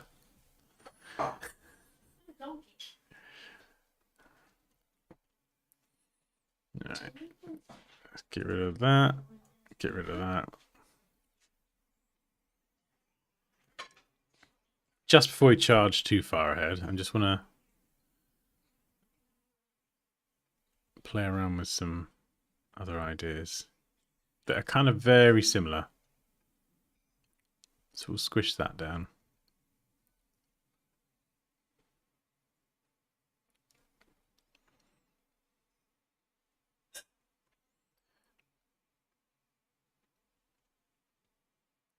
Oh, for God's sake. That's less sus. That's not as sus. That's yeah. No, that's worse. Maybe we're the problem. Maybe it is actually perfectly fine. Maybe we're the problem. Maybe you're the problem. Maybe I'm the problem. Yeah. Maybe Andrea's the problem.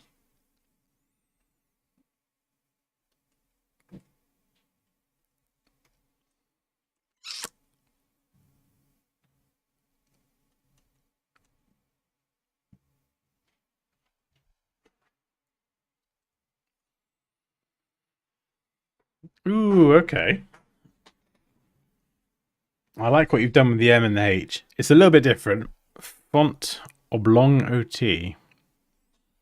That does look cool though. I like the way the M, you've got the kind of effectively the serifs, that slab serif style, and the M and the H connect. That is cool. This one here.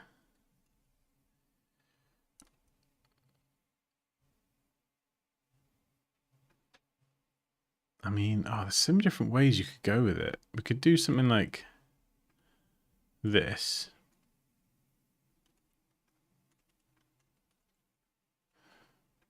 And then take these 2 points up. It's not, it's not quite evoking the same architectural modern house feel.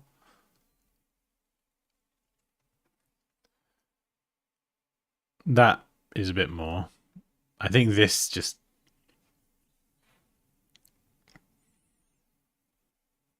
it just feels like it... Oh, hello. It covers it off a bit more.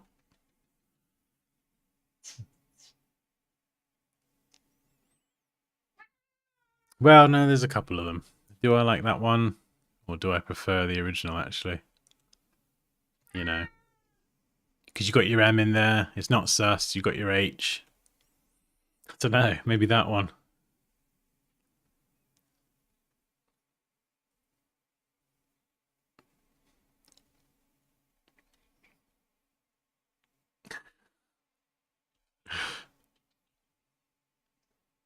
Could a small H be a garage? Maybe I'm dreaming big here. Small H be a garage. I mean, you could do. I don't think a tiny house would typically come with a garage, but I don't see why you couldn't get one built on. So let me grab my stylus again. So yeah, what you're saying is you've got your M, and then you'd have your H as your garage bolted on the side. Yeah, I don't see why not.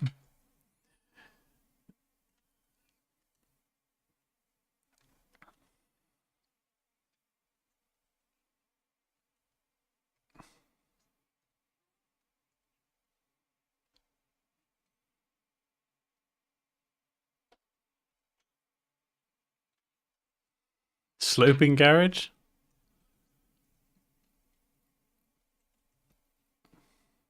I mean, and then you got the chimney on the side there. I mean, I don't know. It looks, yeah. Definitely looks interesting. What about if we took this one being the garage a bit lower, but then brought this one up as the chimney a bit more. So this kind of stands out more as a lowercase h. How would that look?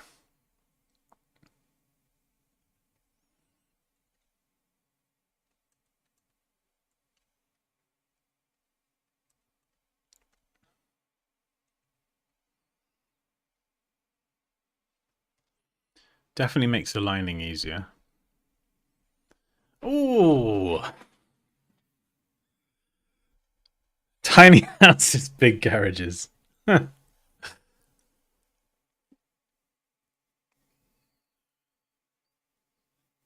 How do we... Yeah. What do you prefer, the top or the bottom? If I just bring these a bit closer. It's tricky as well because we know what it is because we've been working on it. So it's kind of when you show it to someone who hasn't seen it or is maybe the target audience, you know, they might perceive it differently.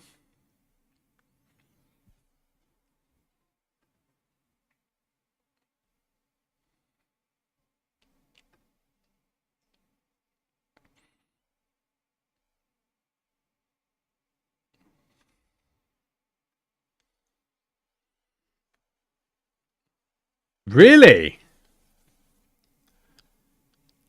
Okay, so what? Okay, so what is it about the top one then?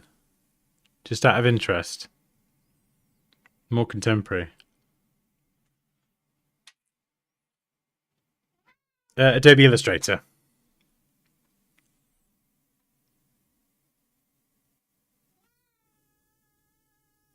Neither. You don't like either of them, Kaya.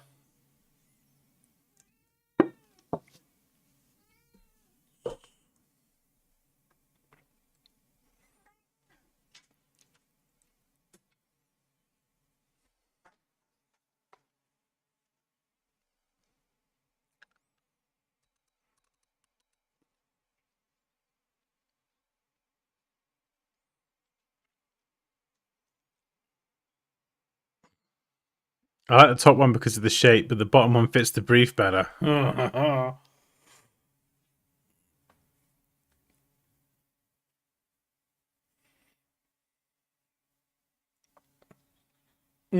What is the brief?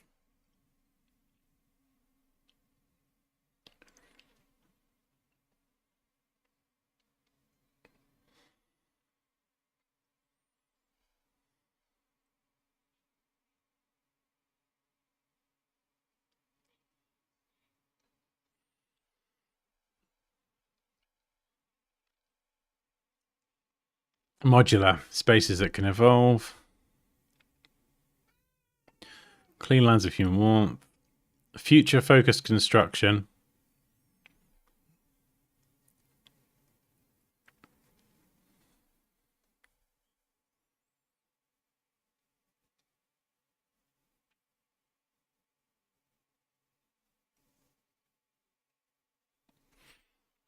Should reflect being modular building blocks or interlocking volumes. Okay. Clever negative space encouraged. No. Minimalist, yep. Should work at very small sizes. Okay, I think they both kind of covered that. Tone, modern, precise, calm, intelligent, practical with a hint of warmth.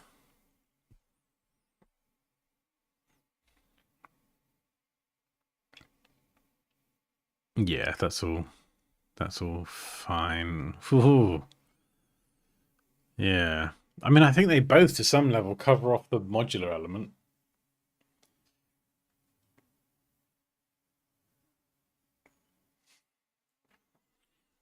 Brief is dismissed. Yeah.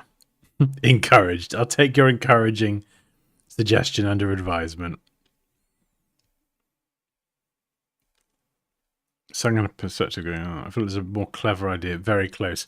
What? So do you think go back and iterate on these?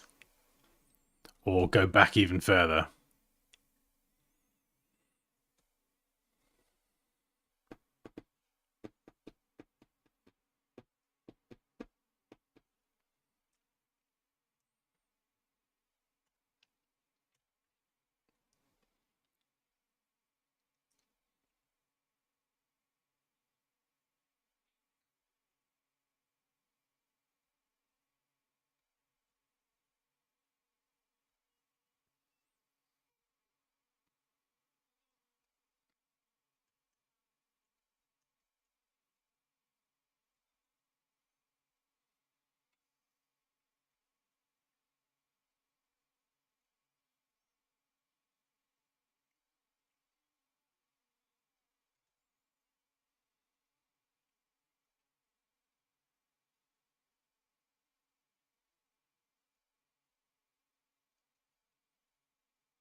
That was another idea from before. ModuHaus. So we could use a square. Copy, paste, rotate. You get rid of the bit in the middle.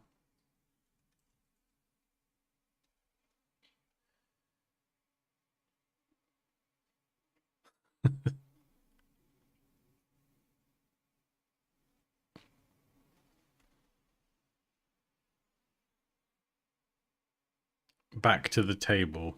Oh, what the one with the flattened H, like a table version. So we get rid of you.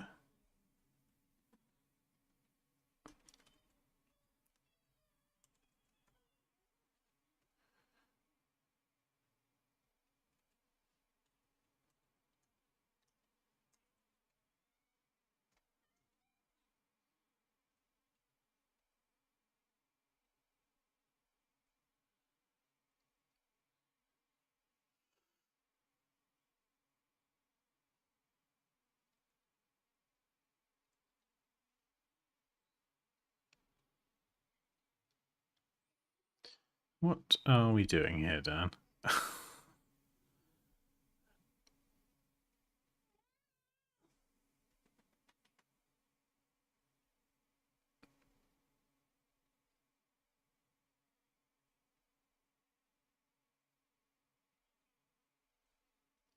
One, two, three. 1, 2, 3.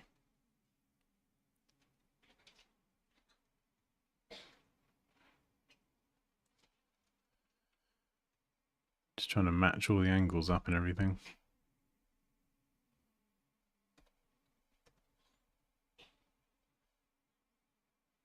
So if we join those and join those, we get that sort of shape. Join them, join. Oops.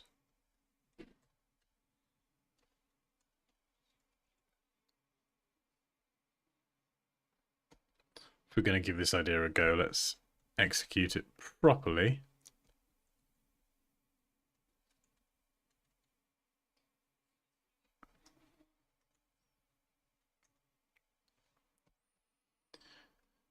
Let's duplicate that over because we're going to need to make some cuts. Let's just see how it looks.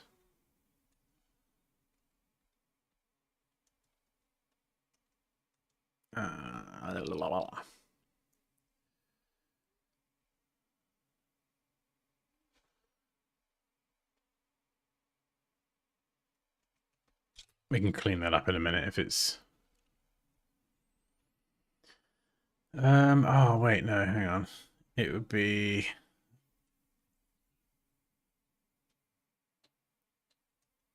Yeah, the cut would be there.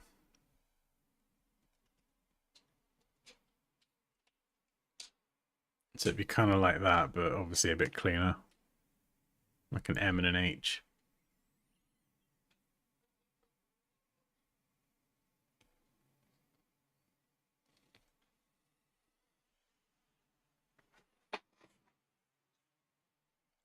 A modular butterfly company. Yeah, there's no Discord link in the description. Where is it?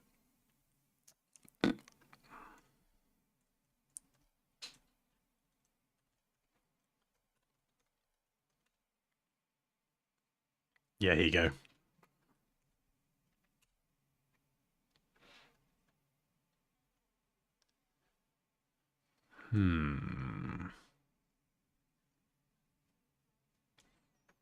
Oh yeah, this was another one that was kind of cool. Could try that as well, actually. Let's grab the structure of what we've got here. Get rid of this. And we will flatten these bits here. Take them up. That's the H, and then we've got the M in the middle. We'll need to make that a bit smaller.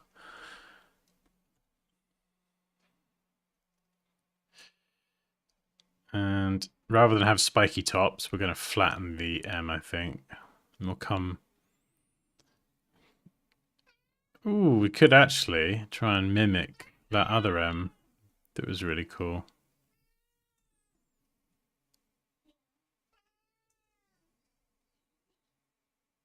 So we'll do this. Flip it.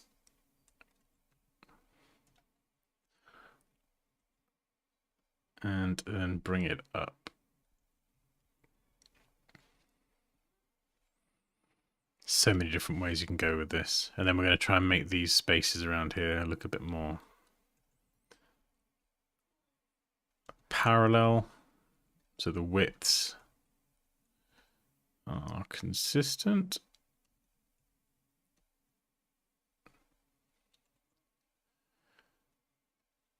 And we could adjust this. So we could do something like this actually, and then use that other font that had that M that I've now forgotten what it was, but I'll find it again.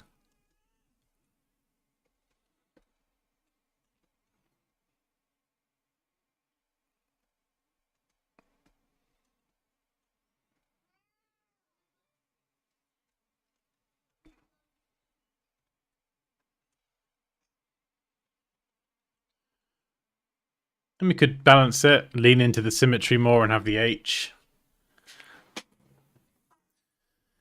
And if we wanted to square it off a bit more, just pull it down.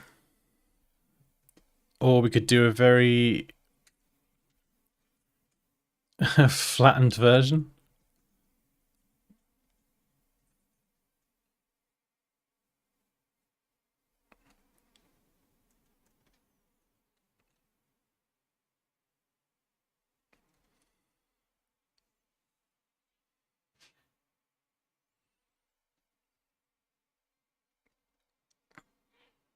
This is cool. So you really can experiment.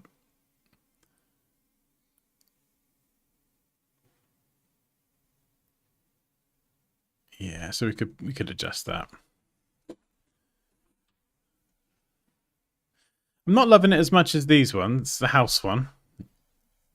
I'm honestly liking that a lot more. But let's just chuck it in. Chuck it in the mix. And we'll copy the same weight. See how it looks. It does make lining this up a lot easier because we've got a straight square edge. We can eyeball the spacing. So yeah, there's a lot of ideas that could work.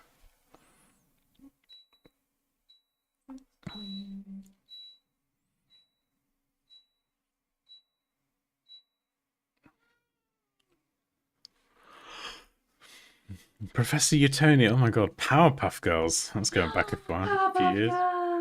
Utonium. Love to Powerpuff. Oh yeah, is that his name? I forgot that. That chin though.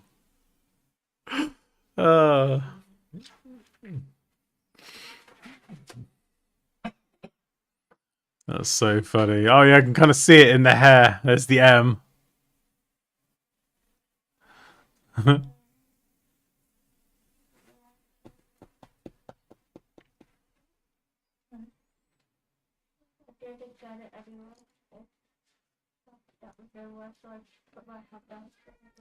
mean, one thing we haven't tried that might be a bit too much, but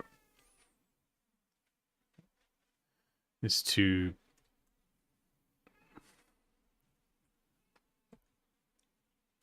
offset this.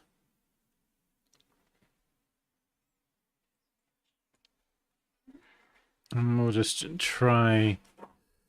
This might not work. It might look awful, but we'll try it.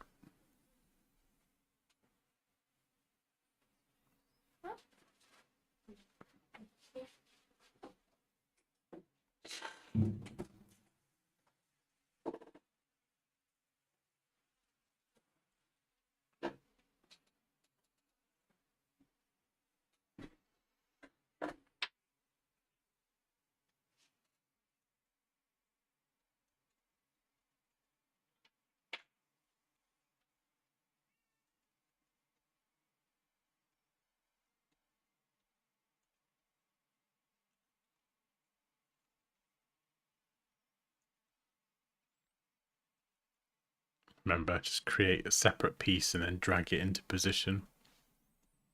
Could even use some color there. It's kind of got like an almost optical illusion element to it. How did you do the offset? Sorry. Yeah, so what I did, this is a perfect technique to get parallel lines. Like, you don't want to be doing this and trying to eyeball it. Never, never, never, never.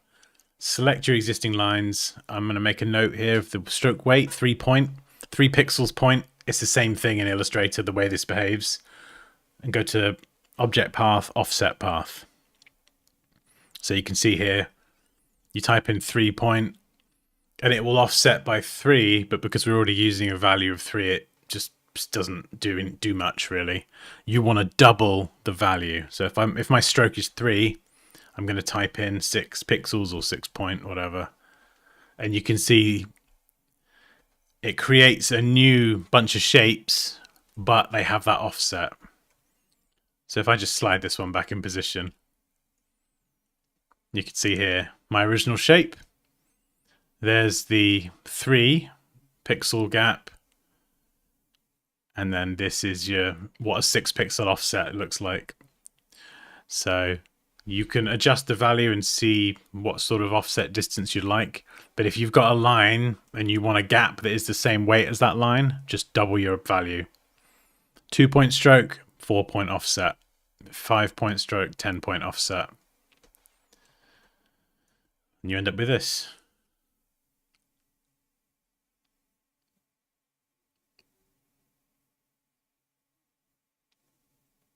Which I kind of like, actually. But I think there's a better way that I can combine the lettering to reinforce the H a bit more. So I'm using the shape border tool here. What I'm going to do, this is going to be chimney. Oh,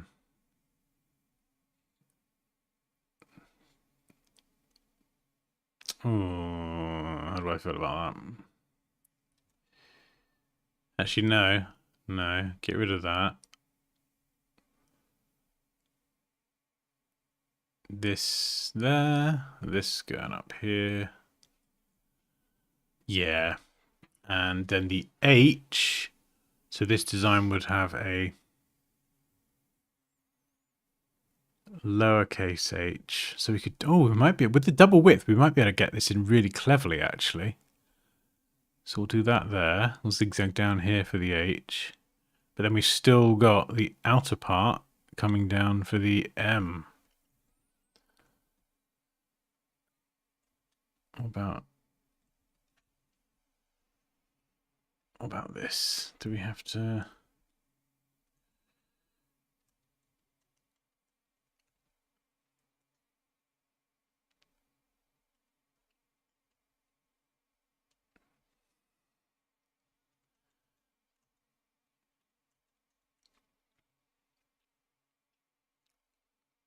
It's very complex. It's probably quite hard to see the H and the M in there. I mean, we could use color to separate it. We don't want to rely on that too heavily, but what if we were to have some elements with color? So we're just gonna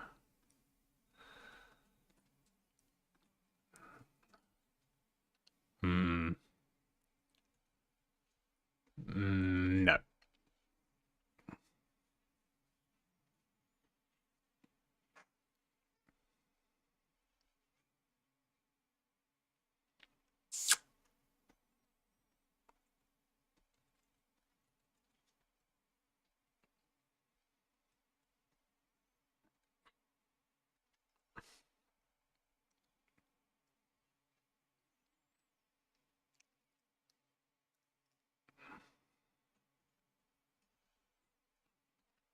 That's fine. We could always try it again. I'm just going to try a few different versions here. Extend these out.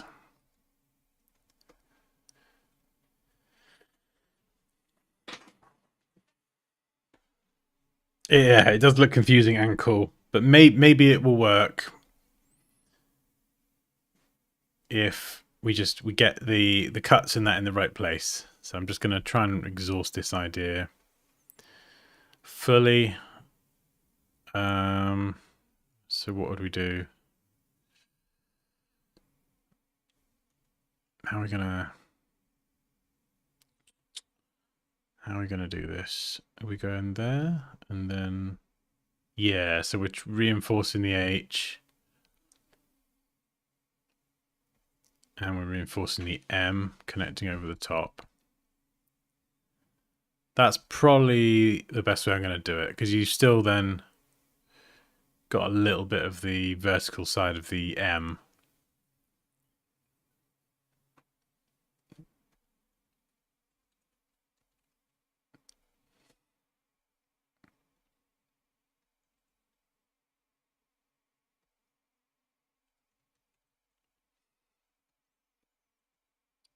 Then again, we could use different weights to pull out the different characters. So we could have This would get a bit complicated to set up, but we could have the outer letters of the outer lines of the letters are thicker weight, and then the others are thinner weight.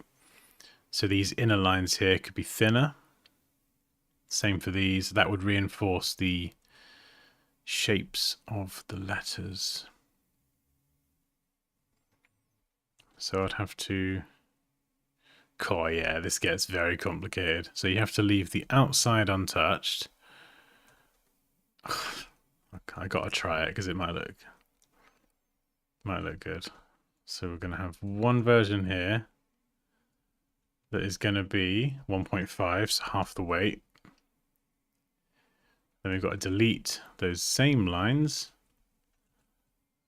from the design and then nudge this back in.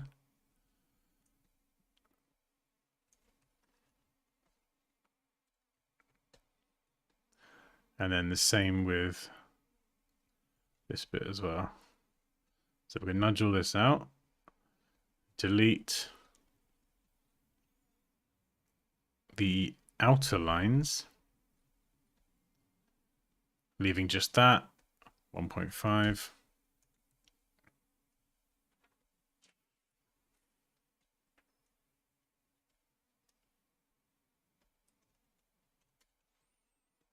And then we go back in, delete them from here. Nudge you back in. And then you can eyedropper tool the same shapes to get the stroke weight. This one here is a bit harder. This one is a bit harder.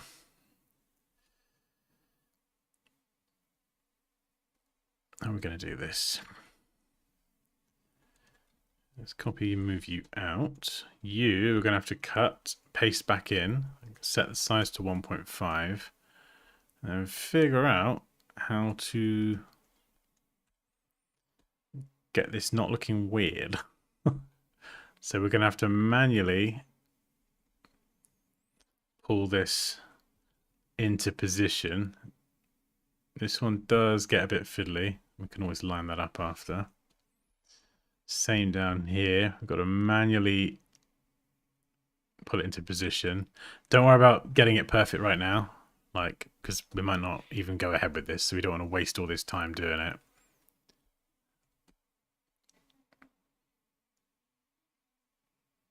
So that should, in theory,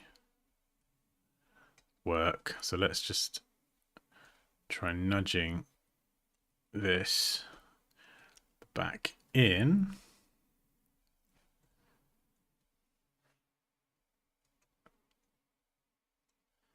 Yeah, so there we go. We're pulling out our letters a little bit more. It's not perfect, but it makes it easier to identify them.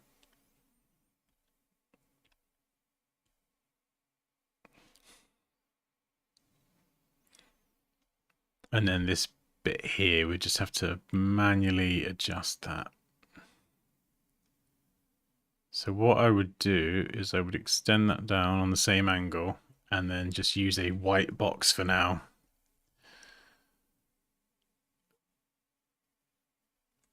Over that. Just so I can kind of get a look at how it actually works.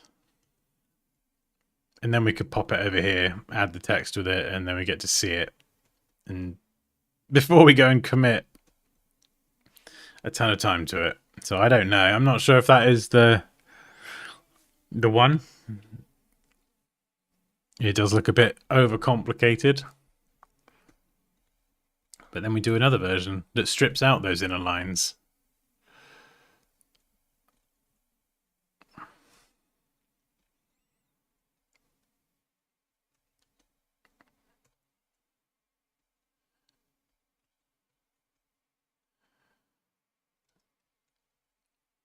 Just why not? And then we can bring the scale down a bit, maybe drop the weight down. And then I think here, maybe we'll take this one higher. We'll go across. And then we'll connect it. just so it's all kind of operating at the same width. That does look better, I think. That's like,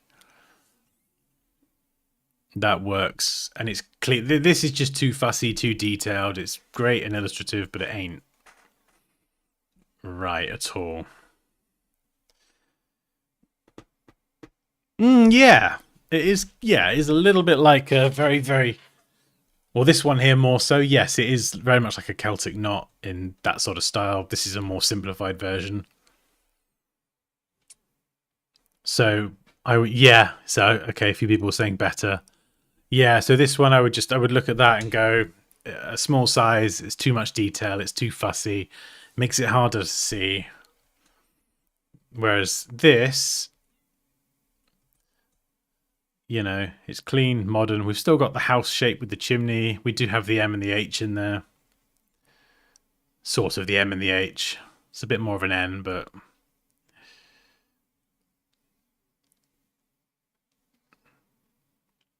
again, we could still work on this and add breaks in different places.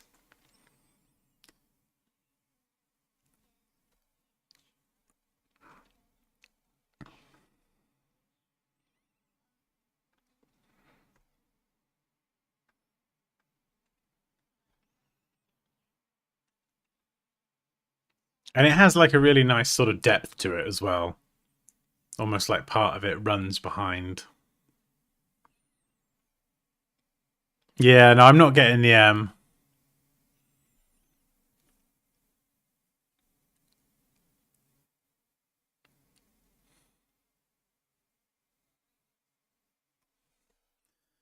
So one way that you could do it, whether it works and looks good or not, I don't know, is do something like this. So actually now the M is there, but so is the H.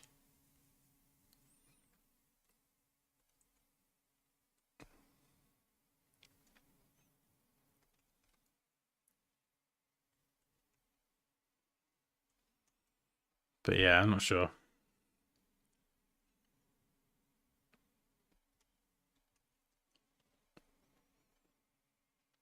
Because that's the thing.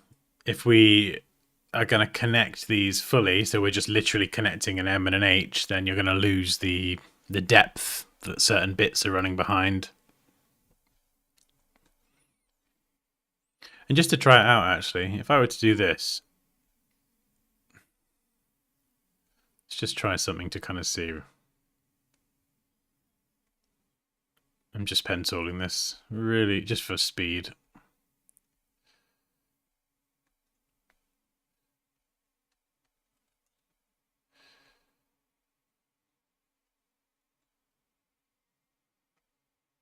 Don't laugh.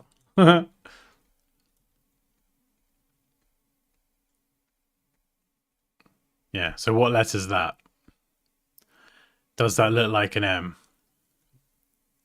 If I add this.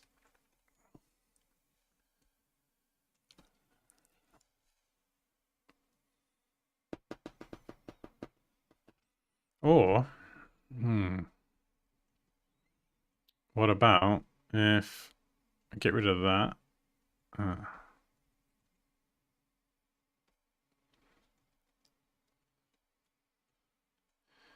And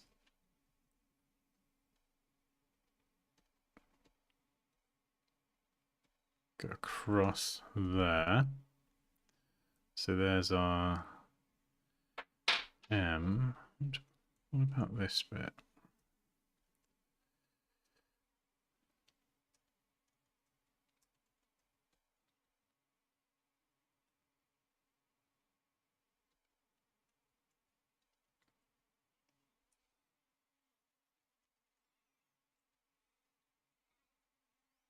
Yeah, and you sort of lose the interlocking depth element.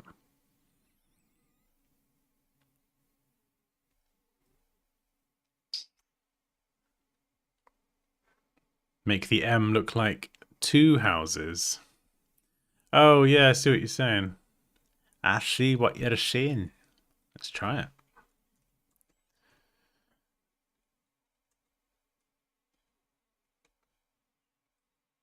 So if we just let's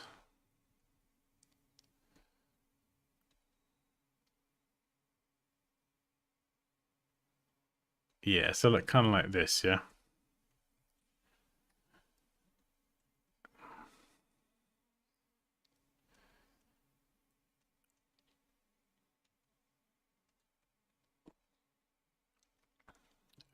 Right, let's just line this up properly. So that was unacceptable, Dan.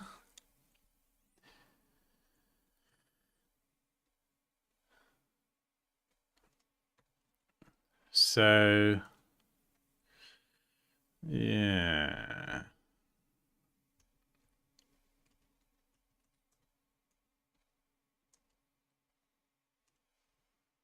Move that over there. Get rid of the stray.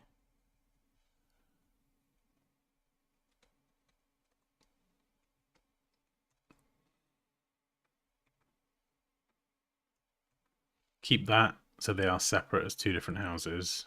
And then use this to build the H.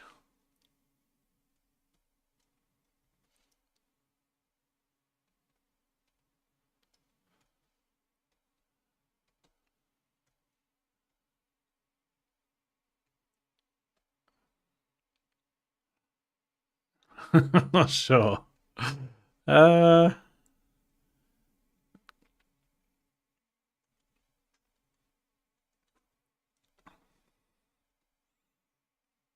Maybe down here. And then across. And then some little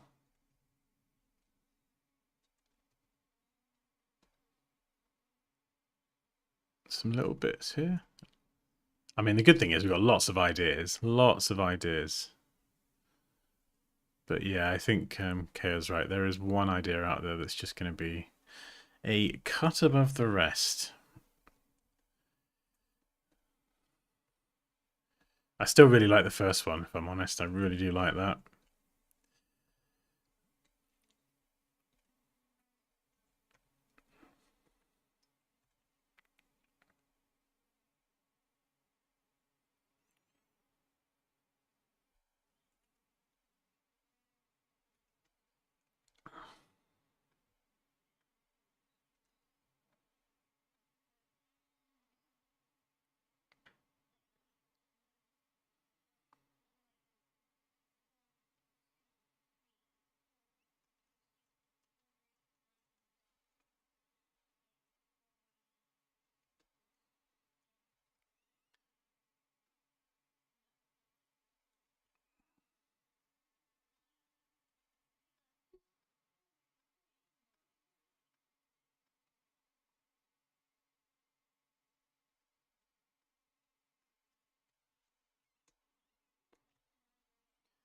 How are we doing this, Dan?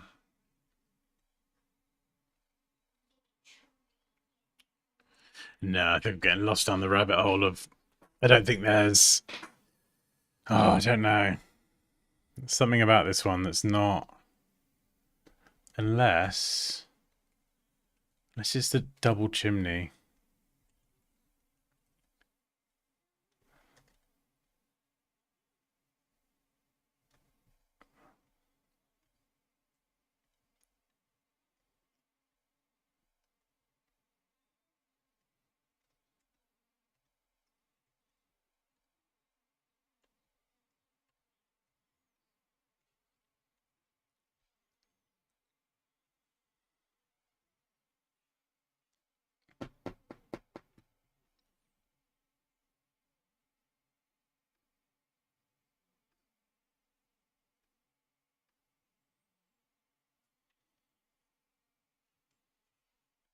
I just changed the name. Yeah.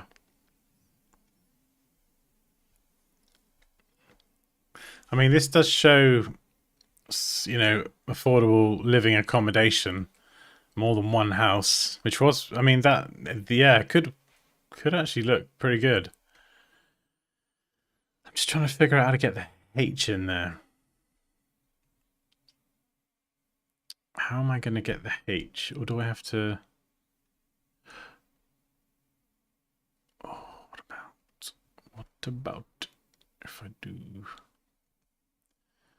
this? And then maybe now I can make the H. Like that and that.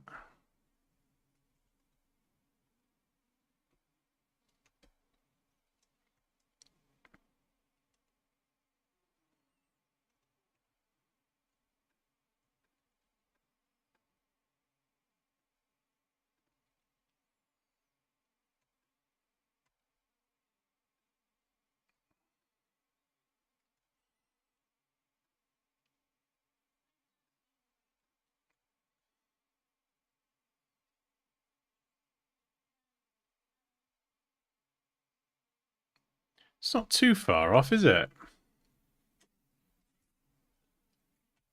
And then maybe...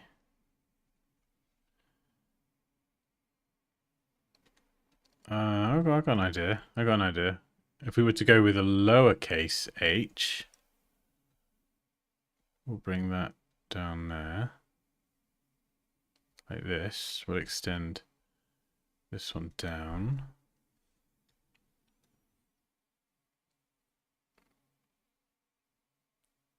So a lowercase h would look like this. So we're just kind of making the lines overlap and then we're shape building them away.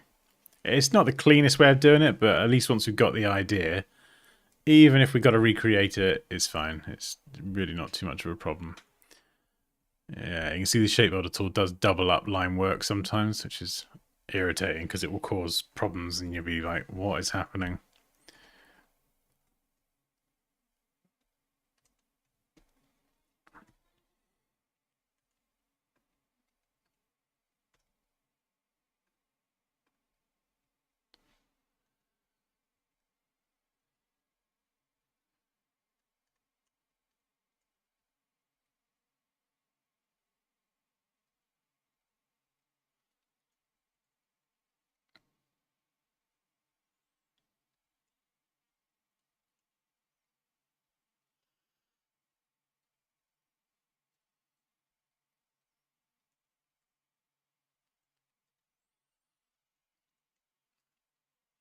There we go. Is that an M and an H?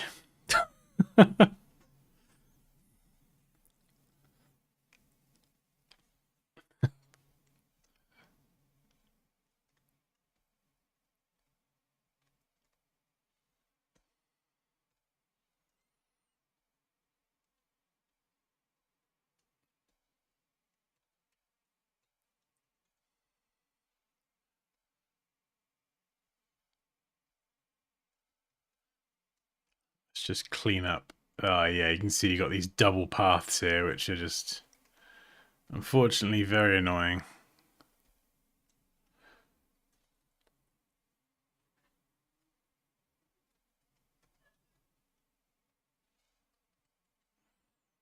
If we zoom in, you see they're not quite lined up. This is where you get the double paths occurring.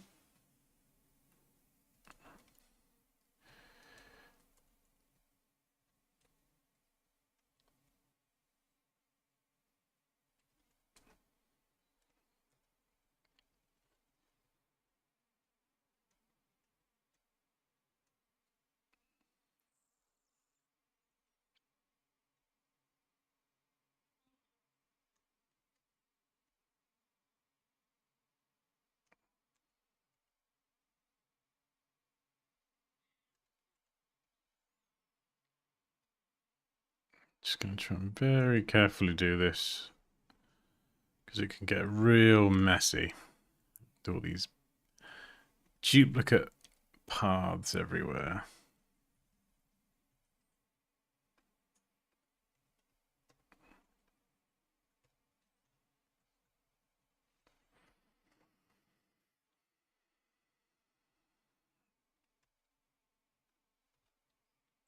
Right, there's a pretty clean execution.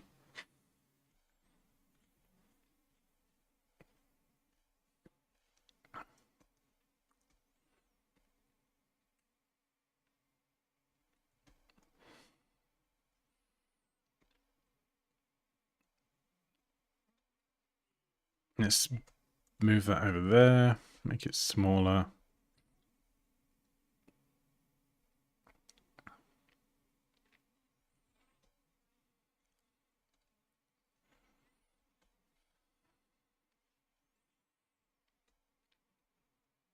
I mean, we could even flip that around.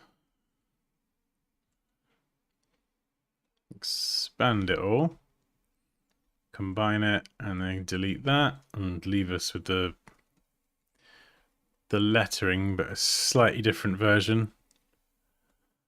I'm not sure about that, but maybe, I don't know.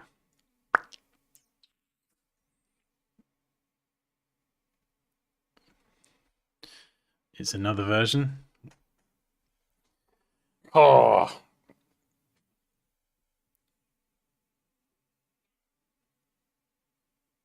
So this is slightly different. It's kind of got multiple houses.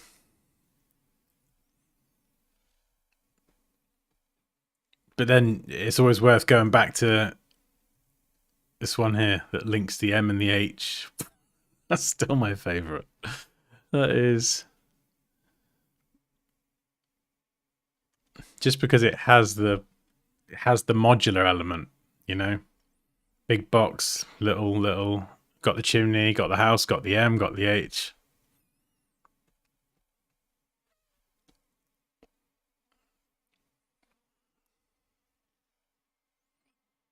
Whether it's finished and this is the right execution and font and weight, I don't know, but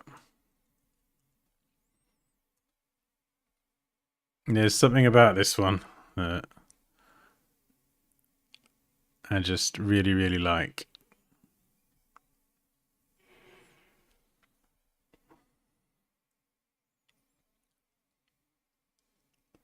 Delete the tiny square. Which one are we looking at?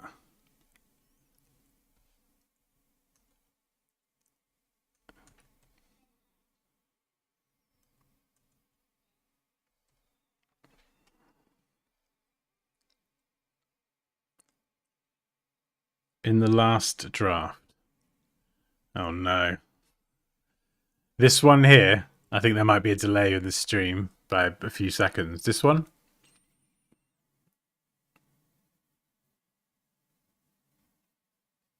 Square in the middle.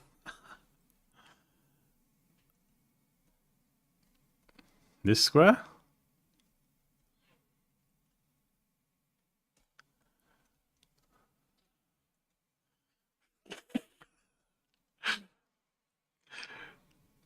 Timon's like screaming at the screen. This one?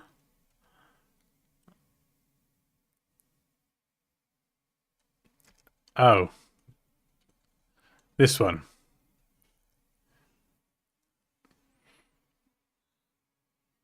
We got there. I see what you mean. Yeah, so you've kind of got the M and the H.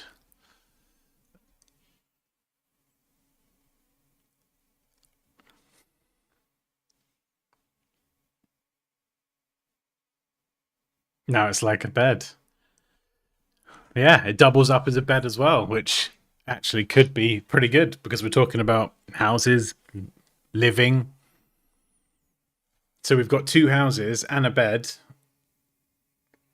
and we've got an H, and we've got an M. Yeah, I think the good thing about this as well, actually, I didn't really think about this before, was that having multiple houses is probably quite good because they're about building, what was it? Affordable,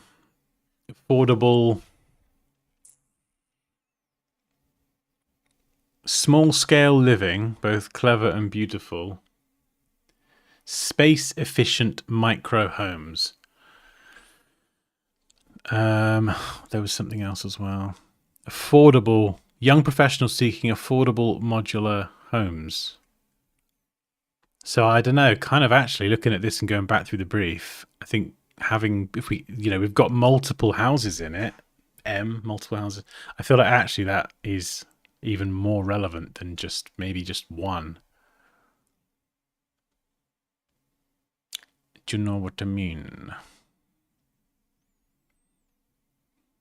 So this is a solid fill now. So what I will do is I'll just recreate this with lines just so I can kind of edit the weight and stuff. I mean, the fact that it might double up as a bed as well, it's just kind of a bit of a, bonus. It looks like a dog on a bed. What? Oh no, I'm not seeing dog, but I'm seeing camel.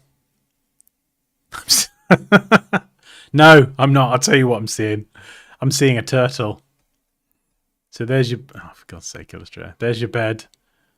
And then there is your turtle.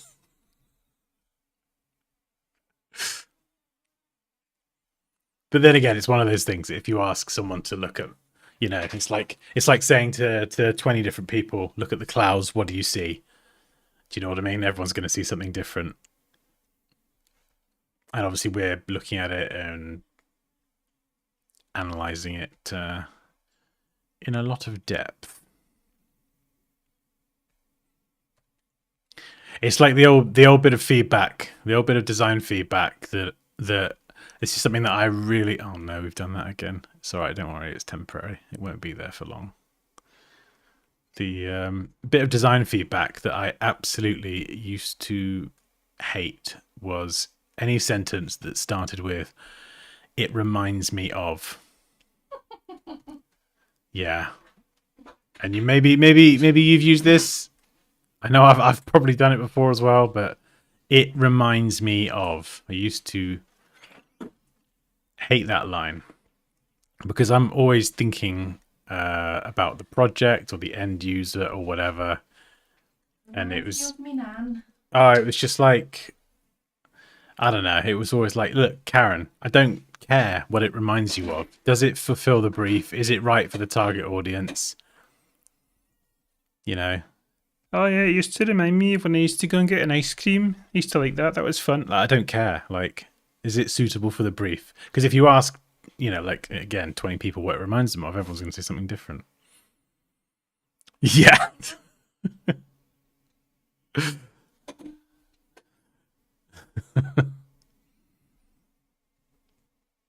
Because everyone is going to have a very personal, subjective thing, but that doesn't necessarily mean that because it reminds them of something that is completely personal to them, that is like remotely relevant at all.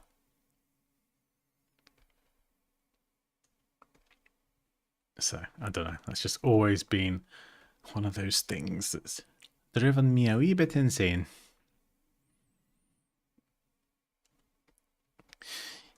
Yeah, it's almost like, and it's very difficult sometimes because people want to input their personal feelings, and so you have to, and some people just refuse to let you do it, and it's really annoying. But bring it back to the brief. Thanks for the feedback, Jeff. I'm glad it reminds you of your favorite socks when you were a child at Christmas. That heartwarming stuff. If we could just stick to the brief. Does it fulfill X, Y, Z?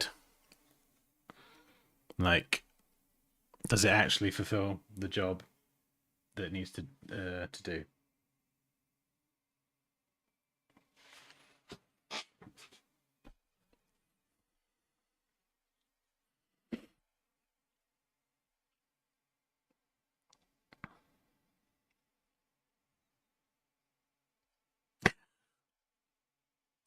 It reminds me of Dunsky. Great. That's fine. That is acceptable.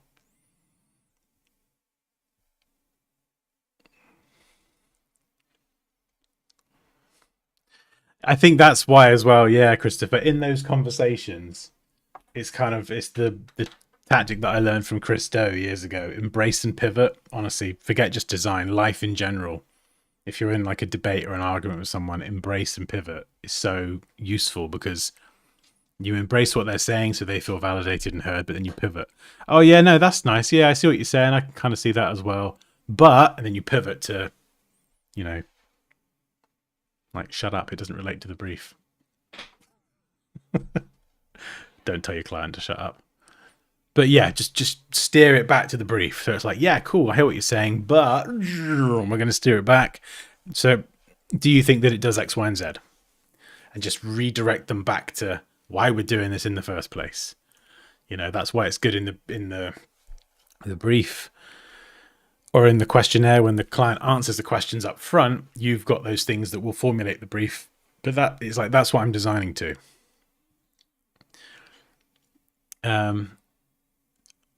Yeah, and you could even very tactfully have that conversation and say, yeah, no, I totally see what you're saying. You know, I can see this as well, blah blah blah. But just bringing it back to the objectives in the brief. How do you think? Do you feel that it does X, Y, and Z? So we're just kind of redirecting them back to, you know, the brief. And effectively, if they've answered the questions, and if you've asked the right questions and they've answered the questions, then effectively this is what they're asking for. So it's not like you've come up with this, you're redirecting them back to what they've actually asked for in the first place. Right, so this is cool. We've got like an editable version now, so I can...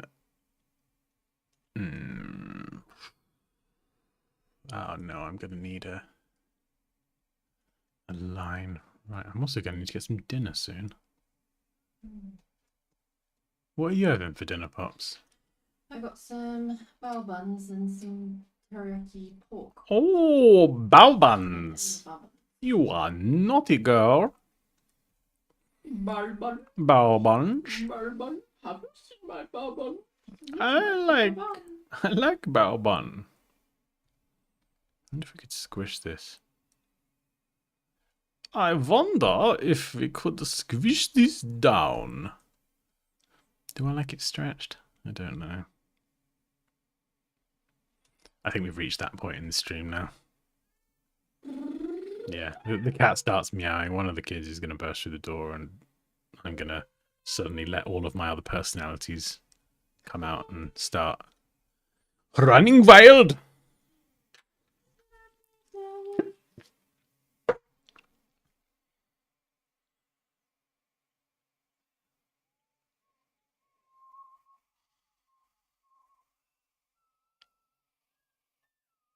Designing emojis. That would be funny. Yes, that's a good way of putting it. We're at the insanity part of the process. So we don't mention this to our clients, you know.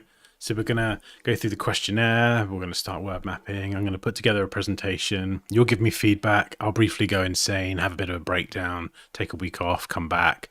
Then we'll continue the project. That's my my design process. Does that sound great? Yeah, good. Fantastic. Yeah, this could be quite good actually. I think weight-wise we're not too far away as well. Oh, this has been a really good session. A really good session. A really good session. It's been a very good session. I've had a fantastic time, and hopefully you have as well. Jolly good show. Jolly good. Very good, sir. Just go super posh. Thank you so much, everybody, for joining us on today's live stream. I hope you found something useful. And hopefully we'll see you again next time. I don't even know what day it is. What is it, Friday? Friday. This does make it tricky to align to, because we've got this slope and this flat bit here. So that is slightly annoying. Unless we did some crazy M. Whoa. No, calm down. Stacked version's pretty straightforward. Stacked version, yeah, because I think we just do these, and because it's like quite a wide logo, it should.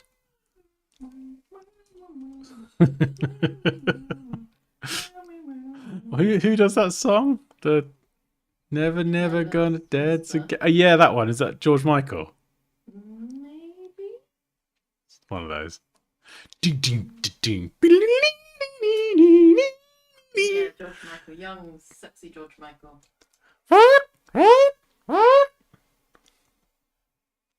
Good looking. Just going to ignore her.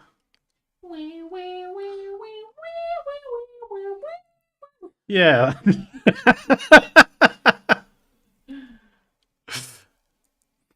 Yeah, so it works stacked, I think. I mean, we could play around with that. You could make it bigger and blah, blah, blah. It doesn't have to line up. I mean, arguably the logo's a bit overpowering then, but even if we just drop it down there, it sits very nicely.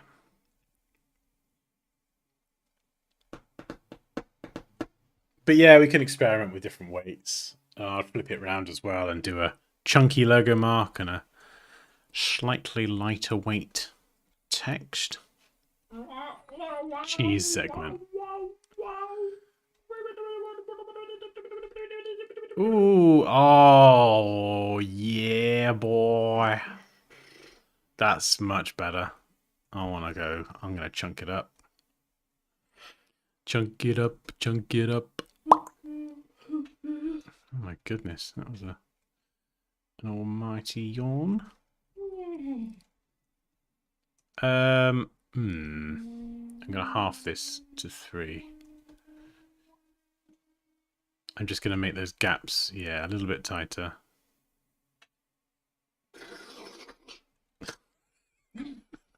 You okay, Pops?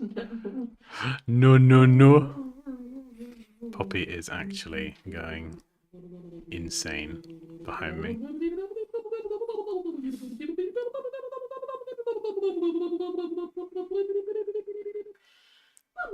I don't mind. If you see a bed, that is absolutely fine. Because this is about living.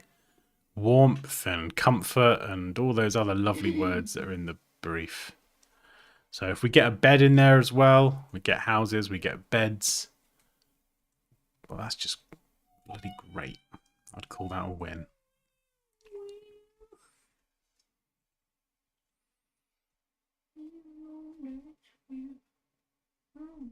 Yeah, so thicker weight on the mark and then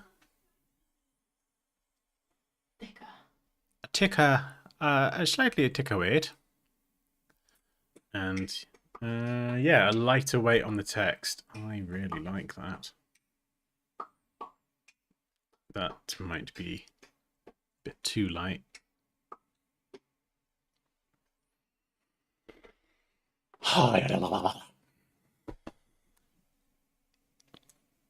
Seems like cocaine to me. What? What? What? What? No. Question for you. When typing and going on to the next line, why do the 2 lines of text never align perfectly to the left? When typing on the next line, it depends what font you're using. If I type, I don't know, manly mascara, you're going to get perfect alignment because you got the 2 M's, they stack. If I type an A in there, it doesn't look aligned, and sometimes you'll have to kind of optically adjust. So let's try and pick some weird. Yeah, look, like the W. Like it doesn't line up technically. But if you were to do this, I don't know what mascara is, but if we were to push this out, you can try pushing things manually and shifting around and stuff. But it depends what it's for. If it's for a logo, you might want to go in and finesse the lettering. If it's just for paragraphs of text, I wouldn't worry about it.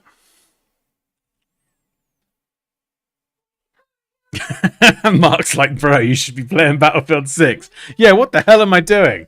Wait a second. Why are we still doing all this logo rubbish? These games ain't going to play themselves. I got too many. Is that helpful, Cal? Mate, I got too many. I started a game. Has anyone played Kingdom Come Deliverance 2? It's like a medieval game. Oh my god, it's so good, in-depth, complicated, amazing.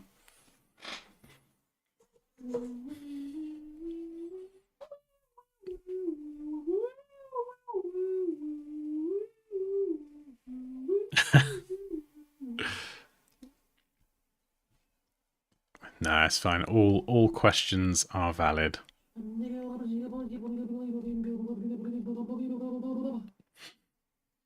I'm going crazy. Yes, I know. Yeah, so this is the progression. I mean, this is there's some really good ideas here. These letters kind of did work out pretty nice. Like, we didn't even explore these. We'll ignore this concept here because that is a bit sus. But yeah, we got this other one here, the M and the H, the accommodation. We could still explore that. Actually, it's kind of similar. Maybe just add a line down the middle to separate them, so you got the two houses element. What are you doing? You're just laughing at yourself. But is the person behind you okay? No, she's not. She's a little bit loopy in the head.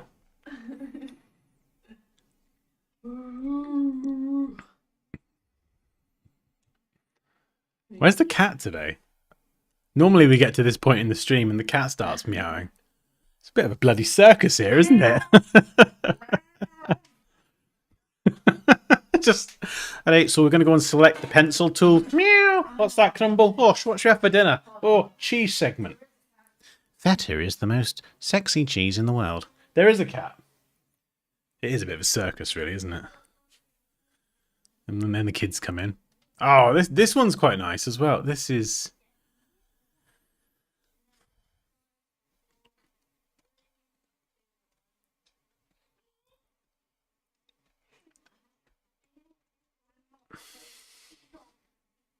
There is something about this as well. The two different houses, multiple houses. Oh, for goodness sake. I honestly don't know which one...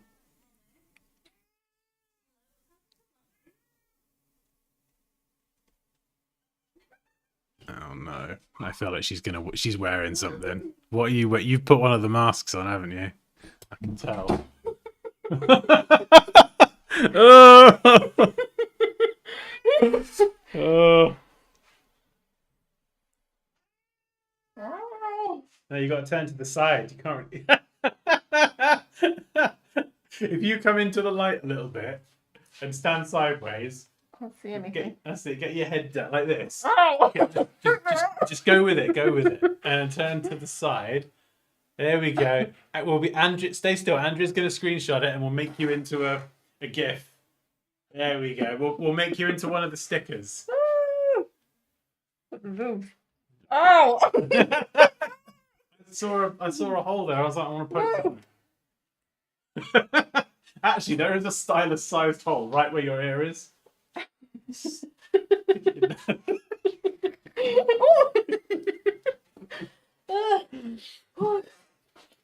bloody madhouse, isn't it? Ah!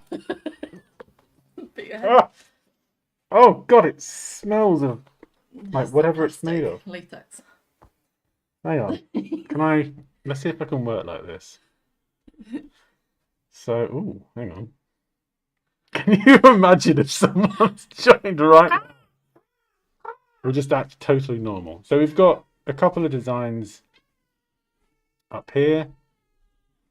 And then we've got this one over here. Let's grab this. So we're just going to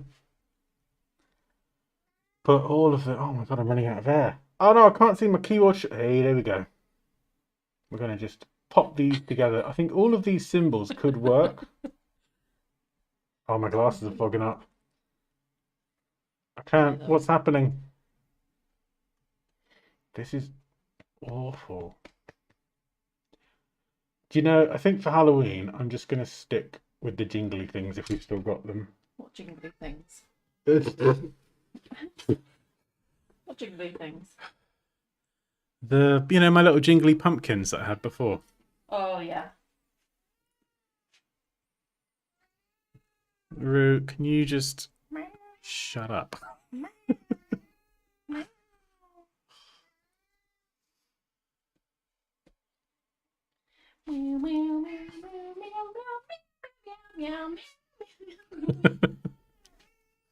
Oh, for God's sake, shut up! I've got the two cats meowing and Poppy meowing. I cannot work under these conditions. That's what you get. She's walked into the studio like. Can you imagine if you knocked that down and it like came crashing down? Oh dear. Right, which one do you think out of those? I think they're all actually. This has been a really good session. Can you take that one? I think a big fat chunk of it. Oh.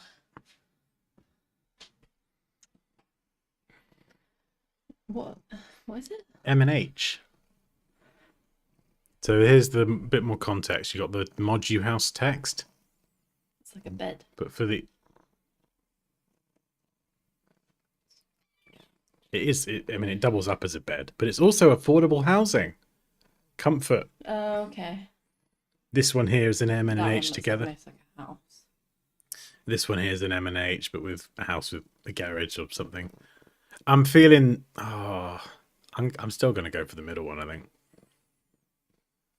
Feels more modular.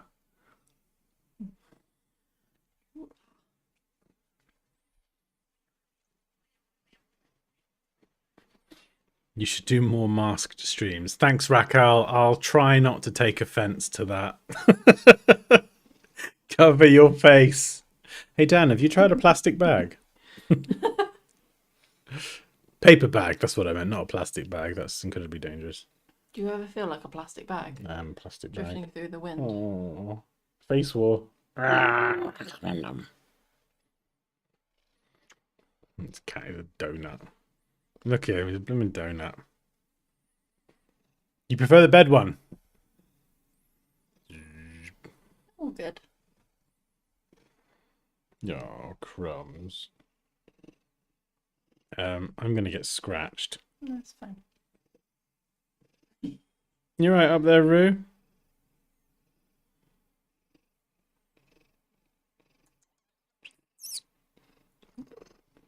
No, he's gonna...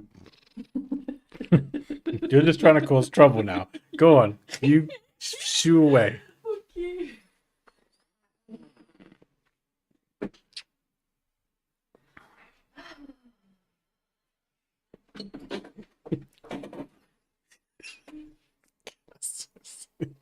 He's looking at me like, what's happening? He's looking at me like, Dan, you're such a twat. Oh, and you. Big moody boy. Okay, right. Well, yeah, this is really fun, actually. Thank you so much for joining. We'll leave that there. We've got some good ideas. At this point in the process, I probably would try and take a break. Because just to come back to it, even after a bit of lunch or, tomorrow, whatever, with some fresh eyes, you might see it a little bit differently. Explore some more fonts, maybe some different fonts, maybe something with a serif or slightly cursive font. There were some variations on this that I actually want to play around with as well. That could be quite cool. Time for cheese.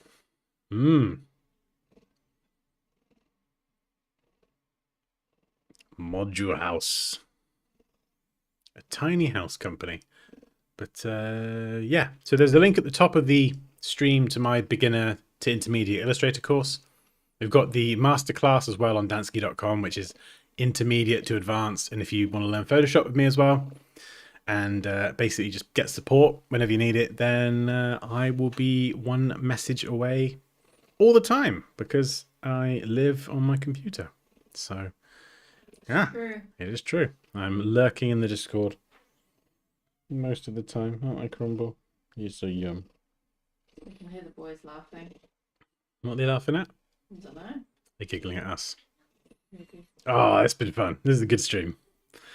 Cool. Right. Let's get some dinner. So yeah, have an amazing weekend, you lovely bunch, and we'll see you next week. Bye. Bye.